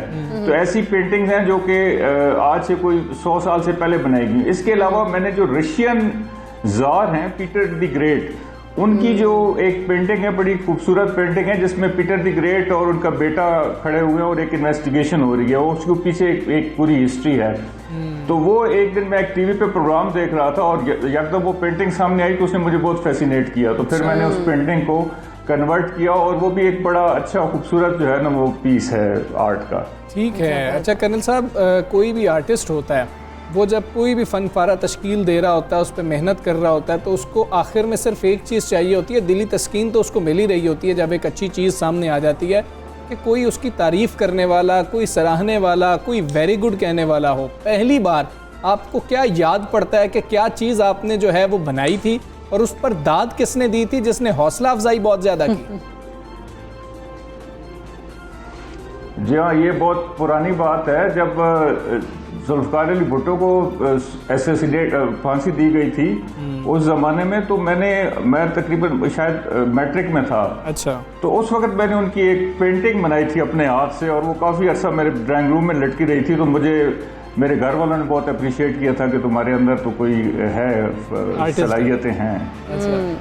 ज़बरदस्त। अच्छा, अभी किसकी दाद सबसे ज़्यादा आपको पसंद आती है कि और दिल कर रहा होता है कि ये शख्स मुझे लाजमी तौर पर दाद दे, तब मुझे यकीन आएगा कि मैंने कोई शाहकार बना दिया? देखिए, दाद तो अब मिलना शुरू हो गई है ना। वो जैसे जॉन एलिया ने कहा था ना कि अपनी गली से उठ के मैं आन पड़े थे उसके घर, पड़ा था अपने घर। एक गली की बात थी और गली गली से उठ के मैं आन पड़ा था अपने घर, एक गली की बात थी और गली गली गई। अब गली गली आ गई है बात, तो इंशाल्लाह हर तरफ से अप्रिशिएशन तो आ रही है। Thank you. जबरदस्त। अच्छा, वैसे 3D पेंटिंग्स का जो रुझान है, पहले तो इतना नहीं था, अब होना शुरू हो गया है। जो नौजवान नस्ल है या जो कि पेंटिंग्स में जिन लोगों का शौक है स्टूडेंट्स का, उनको कोई मैसेज देना चाहेंगे? जी बिल्कुल, मैं बेसिकली कोशिश यही कर रहा हूँ कि ये जो आर्ट है, चूंकि इसमें थोड़ी सी टेक्निक डिफरेंट है। वैसे तो 3D पेंटिंग्स और 3D स्कल्पचर और 3D रिलीफ वर्क में दुनिया भर में काम होता रहा है और बहुत खूबसूरत काम है। तो इसमें ज़रा टेक्निक डिफरेंट है और इसमें डिटेलिंग्स काफ़ी आ जाती हैं। इसमें आपका कम टाइम में एक अच्छा रिजल्ट आप ले सकते हैं। तो मेरा कोशिश है कि कोई एक अकेडमी बनाई जाए या कोई ऐसा सिलसिला हो जहाँ हमारी गवर्नमेंट जो है उसको स्पॉन्सर करें या हमारे जो आर्ट के इदारे हैं उसको स्पॉन्सर करें, तो एक बड़ी अच्छी चीज़ बन सकती है और नई जनरेशन तक जा सकती है। अच्छा, नई जनरेशन की हम बात कर रहे हैं, आप कितना टैलेंट देखते हैं? नहीं, टैलेंट तो यकीनन है। टैलेंट तो देखें, वो मैंने आपको जब पहले बताया था ना कि जो इंसान को अल्लाह ताला ने जो हिस्से जमालियात है वो सिर्फ ह्यूमन बीइंग्स हैं जिनको वो अल्लाह ताला ने वो अता की हुई है। तो ये जो जमालियाती हिस्सा है, यकीनन ये आज दो कि टेक्नोलॉजी ने इसको बहुत टेक ओवर कर लिया, but still it is there, और लोग हैं जो कि काम करते हैं और बच्चों के अंदर भी ये खसूसियात यकीनन होती हैं और वो चाहते हैं कि कोई ना कोई इनका कैथार्थिस होता रहे किसी आर्ट की शक्ल में। बिल्कुल ठीक है जी, good luck colonel retired Asif Hussain साहब, बहुत शुक्रिया आपका। सब सवेरे पाकिस्तान आप हिस्सा बने। बड़ा बेहतरीन जो है फनपारे हमने उनके देखे हैं, बड़ी बेहतरीन पेंटिंग्स हमने देखी हैं। हकीकत का गुमान है। बिल्कुल ऐसे ही था हमजा, वो बहुत जबरदस्त पेंटिंग। अच्छा, थोड़ा सा क्रिकेट फ्रेमवर्क की भी बात है, वज़ीर-ए-आज़म साहब ने, हाँ बहुत ज़रूरी है, डोमेस्टिक और स्कूल क्रिकेट फ्रेमवर्क की मंजूरी दे दी। अच्छा, वज़ीर-ए-आज़म इमरान खान की ज़ेर सदारत डोमेस्टिक क्रिकेट से मुताल्लिक़ इजलास भी हुआ, जिसमें डॉक्टर फहमीदा मिर्ज़ा, वज़ीर-ए-आज़म के मुआविन ख़ुसूसी Shahbaz Gill, CEO Pakistan cricket board Wasim Khan और CEO CPA खुरम नियाज भी शरीक हुए थे। और इजलास में वज़ीर-ए-आज़म को मुल्क में डोमेस्टिक क्रिकेट बिलखुसूस स्कूल क्रिकेट पर ब्रीफिंग भी दी गई। हाँ जी, और वज़ीर-ए-आज़म साहब ने CPCA की तैयार करदा मॉडल जो था उसकी तारीफ भी की और स्कूल और डोमेस्टिक क्रिकेट के फ्रेमवर्क की मंजूरी दी है। वज़ीर-ए-आज़म साहब पहले भी हम देख रहे थे कि डोमेस्टिक जो स्ट्रक्चर है उसके ऊपर कुछ तब्दीली लेके आए थे और वो कह रहे थे कि यही स्ट्रक्चर होना चाहिए, उसके ऊपर अभी तक कुछ सवालात हैं। खैर, इस मौके पर वज़ीर-ए-आज़म का कहना था कि क्रिकेट के नए मॉडल को मुकम्मल तौर पर नाफिज किया जाए, मुल्क भर में स्ट्रेटेजिक तरीके से फ्रेमवर्क को मुंतकिल किया जाए और वस्ती पंजाब में स्कूल क्रिकेट चैंपियनशिप के लिए हिमायत की यकीन दहानी करवाते हुए कहा है कि स्कूल क्रिकेट में हकीकी क्रिकेट के टैलेंट पैदा करने की सलाहियत होती है। बिल्कुल, ये अब देखिए कुछ चेंजिंग्स की अगर बात कर रहे हैं, कुछ स्ट्रक्चर जो है वो अगर वो चाहते हैं कि उसको अच्छा होना चाहिए, हम उम्मीद करते हैं कि अच्छा हो। इसी पर बात कर लेंगे। Central Punjab cricket association chairman Abdullah Khan Sumbal साहब हमारे साथ मौजूद हैं। अब्दुल्ला खान साहब, अस्सलाम वालेकुम, good morning sir. Sir, cricket की बात हो रही है, वज़ीर-ए-आज़म साहब से वैसे भी बड़ी उम्मीदें हैं कि क्रिकेट के हवाले से बेहतर फैसले हो रहे होंगे। ये क्या फ्रेमवर्क है स्कूल क्रिकेट के हवाले से, डोमेस्टिक के हवाले से खुसूसी तौर पर जिसकी मंजूरी दी गई है? जी, ये जो रीजनल क्रिकेट का जो एफर्ट है ये एक बहुत ही मजबूत प्लान के ज़रिए इंशाअल्लाह ताला इम्प्लीमेंट किया जाएगा और पाकिस्तान को 6 रीजन्स में तकसीम कर दिया गया है। ठीक है, जिसमें एक सेंट्रल पंजाब है। सेंट्रल पंजाब आपको पता है कि सबसे ज़्यादा जो पॉपुलेटेड इलाकों पर मुश्तमिल है। 4 डिवीजन्स हैं यहाँ पंजाब के, जी, लाहौर, फैसलाबाद, गुजरांवाला और सरगोदा डिवीजन से। सबसे ज़्यादा पॉपुलेशन भी यहाँ है, सबसे ज़्यादा जो क्रिकेट है वो भी यहीं खेली जाती है। हमें पीसीबी ने ये एडवाइस किया है कि आप एक मॉडल जो हमने बनाया है, जो हमने बड़ी कंसल्टेशन की बुनियाद पर हमने तश्कील दिया, उसको इन इट्स एंटायरिटी इम्प्लीमेंट करें और फिर वो बाकी भी जो पाकिस्तान के रीजन्स हैं वहाँ लेके जाएंगे जी। ठीक है, इसी के पेश नज़र हमें एक मौका मिला कि हमने वज़ीर आज़म साहब को एक प्रेजेंटेशन की, जो कि पेट्रन भी हैं पीसीबी के और पाकिस्तान क्रिकेट के, तो उन्होंने हमसे सारी इसकी तफसीलात समझी और बिल्कुल ये स्कूल लेवल से लेकर जो फर्स्ट क्लास लेवल है, जो कि फर्स्ट 11 खेलेगी रीजन्स की अपने दरमियान, वो सारा स्ट्रक्चर समझा और उसके लिंकेजेस जो हैं वो भी समझे और सवालात भी किए हमने, उसके अपनी समझ बूझ के मुताबिक जवाबात भी दिए और वो कन्विंस हुए कि ये एक मरबूत मॉडल है, वेल थॉट आउट है, वेल कंसिडर्ड है और ये इम्प्लीमेंटेशन के काबिल है। तो इंशाल्लाह ताला इसका आगाज़ स्कूल क्रिकेट से ही होगा, जो कि 15 सितंबर से लेकर अक्टूबर के पहले हफ्ते के दरमियान मुनक़िद की जाएगी सेंट्रल पंजाब के 4 डिवीजन्स में, और इसमें तकरीबन 162 स्कूल्स जो हैं, दोनों गवर्नमेंट के और प्राइवेट सेक्टर के स्कूल्स पार्टिसिपेट करेंगे जी, और फिर फाइनल इंशाल्लाह ताला लाहौर में कज़ाफ़ी स्टेडियम में होगा। ठीक है अब्दुल्ला खान साहब, अगर हम देखिए पंजाब में स्कूल क्रिकेट की बहाली की बात की जाए तो उसके लिए क्या इक़दाम किए जा रहे हैं? इसमें सिर्फ पंजाब तक महदूद नहीं रहेगा जी, ये मॉडल इंशाल्लाह ताला सारे पाकिस्तान में इम्प्लीमेंट किया जाएगा, कुछ इम्प्रोवाइजेशंस के साथ। पंजाब में भी सेंट्रल पंजाब जो है, जो पंजाब का एक बहुत बड़ा हिस्सा है, उसको एक लीडिंग रोल दिया गया, इसलिए कि हमने एक मॉडल पेश कर दिया based on consultation, approval the Pakistan cricket board के बोर्ड ऑफ गवर्नर्स ने, फिर हमने चीफ सेक्रेटरी पंजाब को भी पेश किया, इसलिए कि हमारा ये यकीन था, हमारा एक ये बिलीफ है कि हुकूमत के रोल के बगैर स्कूल क्रिकेट का आप इनेकाद नहीं कर सकते। फॉर दैट मैटर कोई एजुकेशनल इंस्टीट्यूशन के साथ, अगर आपने हायर एजुकेशन के भी इंस्टीट्यूशन हो तो आपको हुकूमत की मावनत चाहिए होती है, दरकार होती है, तो इसके पेश नज़र वो मॉडल बनाया है। ये बिल्कुल जो ग्रास रूट लेवल की जो एफर्ट है, ये वहाँ से हम अपने डोमेस्टिक स्ट्रक्चर की बुनियाद रख रहे हैं जी, और हमारी कोशिश ये है कि ये सीरियस क्रिकेट हो, पूरे 40 ओवर्स की वाइट्स में लाल बॉल के साथ, अंपायर्स और स्कोरर्स भी पीसीबी के होंगे, मैच रेफरीज भी होंगे, ज़िला इंतज़ामिया और हुकूमत पंजाब का एक रोल भी हमने इसमें बड़े वाज़ेह तौर पर तयन किया। ये कुछ सिविल सर्विस लेड मॉडल नहीं है, ये अल्टीमेटली एक ऐसा मॉडल है जिसमें गवर्नमेंट का रोल भी होगा और पाकिस्तान क्रिकेट बोर्ड का through the central Punjab cricket association होगा। तो हमारी कोशिश ये है कि एक फ्रेमवर्क जो ये बन गया है, इसको हम बिल्कुल मेन स्ट्रीम करें और अगले साल ये खुद ब खुद इसको हम चला सकें। नहीं, बिल्कुल ठीक है सर, आप दुरुस्त कह रहे हैं ये कि रेड बॉल क्रिकेट हो रही होगी, उसके लिए स्कूल्स की अगर बात कर लें तो ग्राउंड लाजमी तौर पर चाहिए होगी। हमारे स्कूल्स में ग्राउंड्स मौजूद नहीं है, उसके लिए क्या कोई प्लान तश्कील दिया गया है? दूसरी चीज़ ये हम देख लें कि अगर रेड बॉल क्रिकेट हो रही है तो ये महंगी क्रिकेट है, और उसके लिए क्या होगा? स्कूल्स को क्या कहा भी जाएगा? क्योंकि हम अक्सर देखते हैं कि स्कूल्स इस तरफ नहीं आ रहे होते हैं, जब अलहदा ग्राउंड लेनी पड़ेगी या अलहदा ग्राउंड में बच्चों को ले जाना पड़ेगा तो स्कूल हेजिटेट कर रहे होते हैं, और फिर पेरेंट्स का एक बहुत अहम यहाँ पर रोल होगा कि पेरेंट्स कहते हैं कि बच्चे क्या सिर्फ पढ़ाई करें, पढ़ाई इतनी मुश्किल हो गई है, उनको किस तरीके से कन्विंस किया जाएगा? ये बहुत अहम सवाल आते हैं, ये हमारे जहन में थे जी। देखिए, हमने किसी भी स्कूल को मजबूर नहीं किया, स्कूल एनलिस्टेड हैं, आपको पता है कि हर ज़िले में एक डिस्ट्रिक्ट स्पोर्ट्स ऑफिस का एक दफ्तर होता है, उसको हमने शामिल किया, डिप्टी कमिश्नर की ओनरशिप में सारा कुछ हुआ, एनलिस्टमेंट थी, कोई मजबूरी नहीं थी, और बल्कि हमें तो इंक्रीजिंगली डिमांड्स आई मुख्तलिफ स्कूलों से कि जी हमें भी शामिल किया जाए, हम रह गए। तो किसी भी वजह से भी हम ये नहीं चाहेंगे कि कोई इसमें किसी को दिक्कत हो या किसी को मजबूरी का सामना करना पड़े। ये बिल्कुल एक वॉलंटरी एफर्ट है, और स्पोर्ट्स तो होती भी वॉलंटरी है, स्पोर्ट्स तो एक पैशन होता है, पैशन को आप किसी ज़बरदस्ती के तो ताबे नहीं कर सकते। तो इसी के पेश नज़र जब ये सारी एफर्ट की गई तो स्कूल की एनलिस्टमेंट हुई। ग्राउंड्स एक बहुत बड़ा इशू है, 47 ग्राउंड्स, 47 ग्राउंड्स हमने पूरे उसको मैपिंग की, हमने अंदाज़ा लगाया कि कहाँ कहाँ क्रिकेट अच्छे अंदाज में हो सकती है। पिचेस बनाना ज़रूरी है, टर्फ पिचेस होंगे, हम सीमेंटेड विकेट्स पर बिल्कुल भी क्रिकेट को पसंद नहीं करेंगे, वो उसमें सही टैलेंट का अंदाज़ा नहीं हो सकता, कंपेरेटिव क्रिकेट नहीं हो सकती।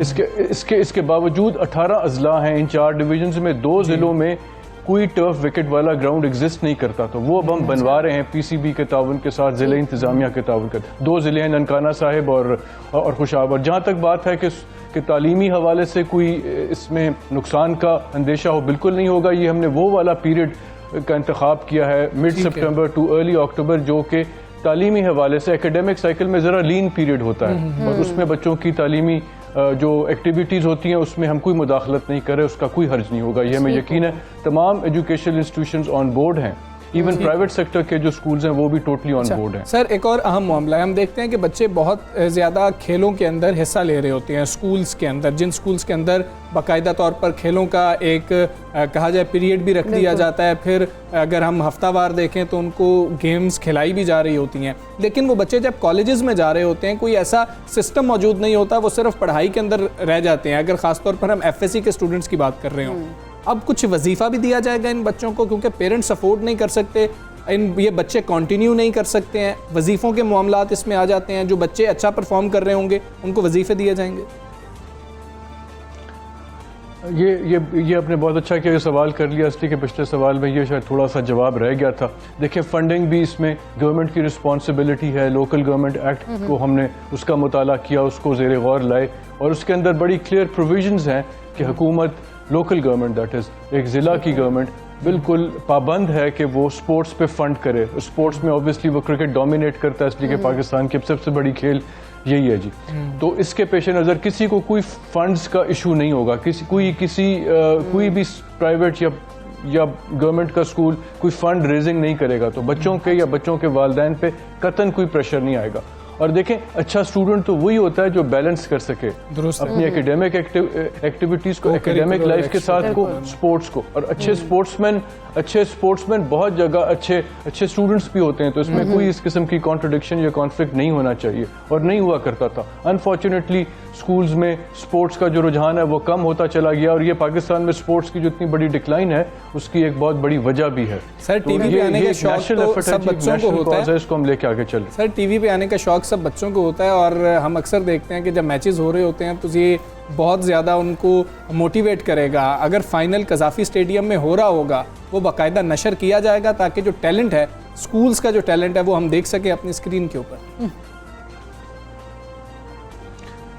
बिल्कुल यही इरादा है जी। पाकिस्तान क्रिकेट बोर्ड और सेंट्रल पंजाब क्रिकेट एसोसिएशन का यही इरादा है। हुकूमत पंजाब भी यही ख्वाहिश रखती है, चूँकि उनका भी एक बराह रास्त इसमें एक अमल दखल है। हम सब चाहते हैं कि ये लाइव टेलीवाइज होगा, हमें इसमें ज़रा भी शक नहीं है कि इसको हम लाइव टेलीवाइज नहीं करवा सकेंगे, चूँकि कज़ाफ़ी स्टेडियम मोस्ट लाइकली इसका वेन्यू होगा। इंटरनेशनल क्रिकेट के हवाले से भी हम देख रहे हैं, इसलिए कि उसके करीब न्यूजीलैंड की टीम भी पाकिस्तान इंशाअल्लाह ताला आएगी, लेकिन ये टेलीवाइज करने में हमें कोई प्रॉब्लम नहीं होगी। और जो सेमीफाइनल्स भी होंगे वो भी हम अच्छी जगहों पर खेलेंगे। और ये मैं आपको बताऊँ कि ये 3 स्टेज पे होगा। पहले हर जिले में एक चैंपियन स्कूल बनेगा, फिर हर डिवीजन में एक चैंपियन स्कूल बनेगा, यानी टोटल 4 डिवीजन्स हैं, तो 4 डिविजनल चैंपियंस होंगे जो आपस में खेलेंगे फाइनल और फिर पूरे रीजन का चैंपियन बनेगा। और इंशाअल्लाह ताला इसी तरह जब PCB ये तमाम पाकिस्तान में तमाम रीजन्स में स्कूल। ठीक है अब्दुल्ला खान चौमल साहब, बहुत शुक्रिया आपका। शुभ सवेरे पाकिस्तान से आप बात कर रहे हैं, अच्छी काविश है और उम्मीद करते हैं क्रिकेट इससे बेहतर होगी। हमें इजाज़त दीजिए, अपना बहुत ख्याल रखिए। अल्लाह हाफ़िज़।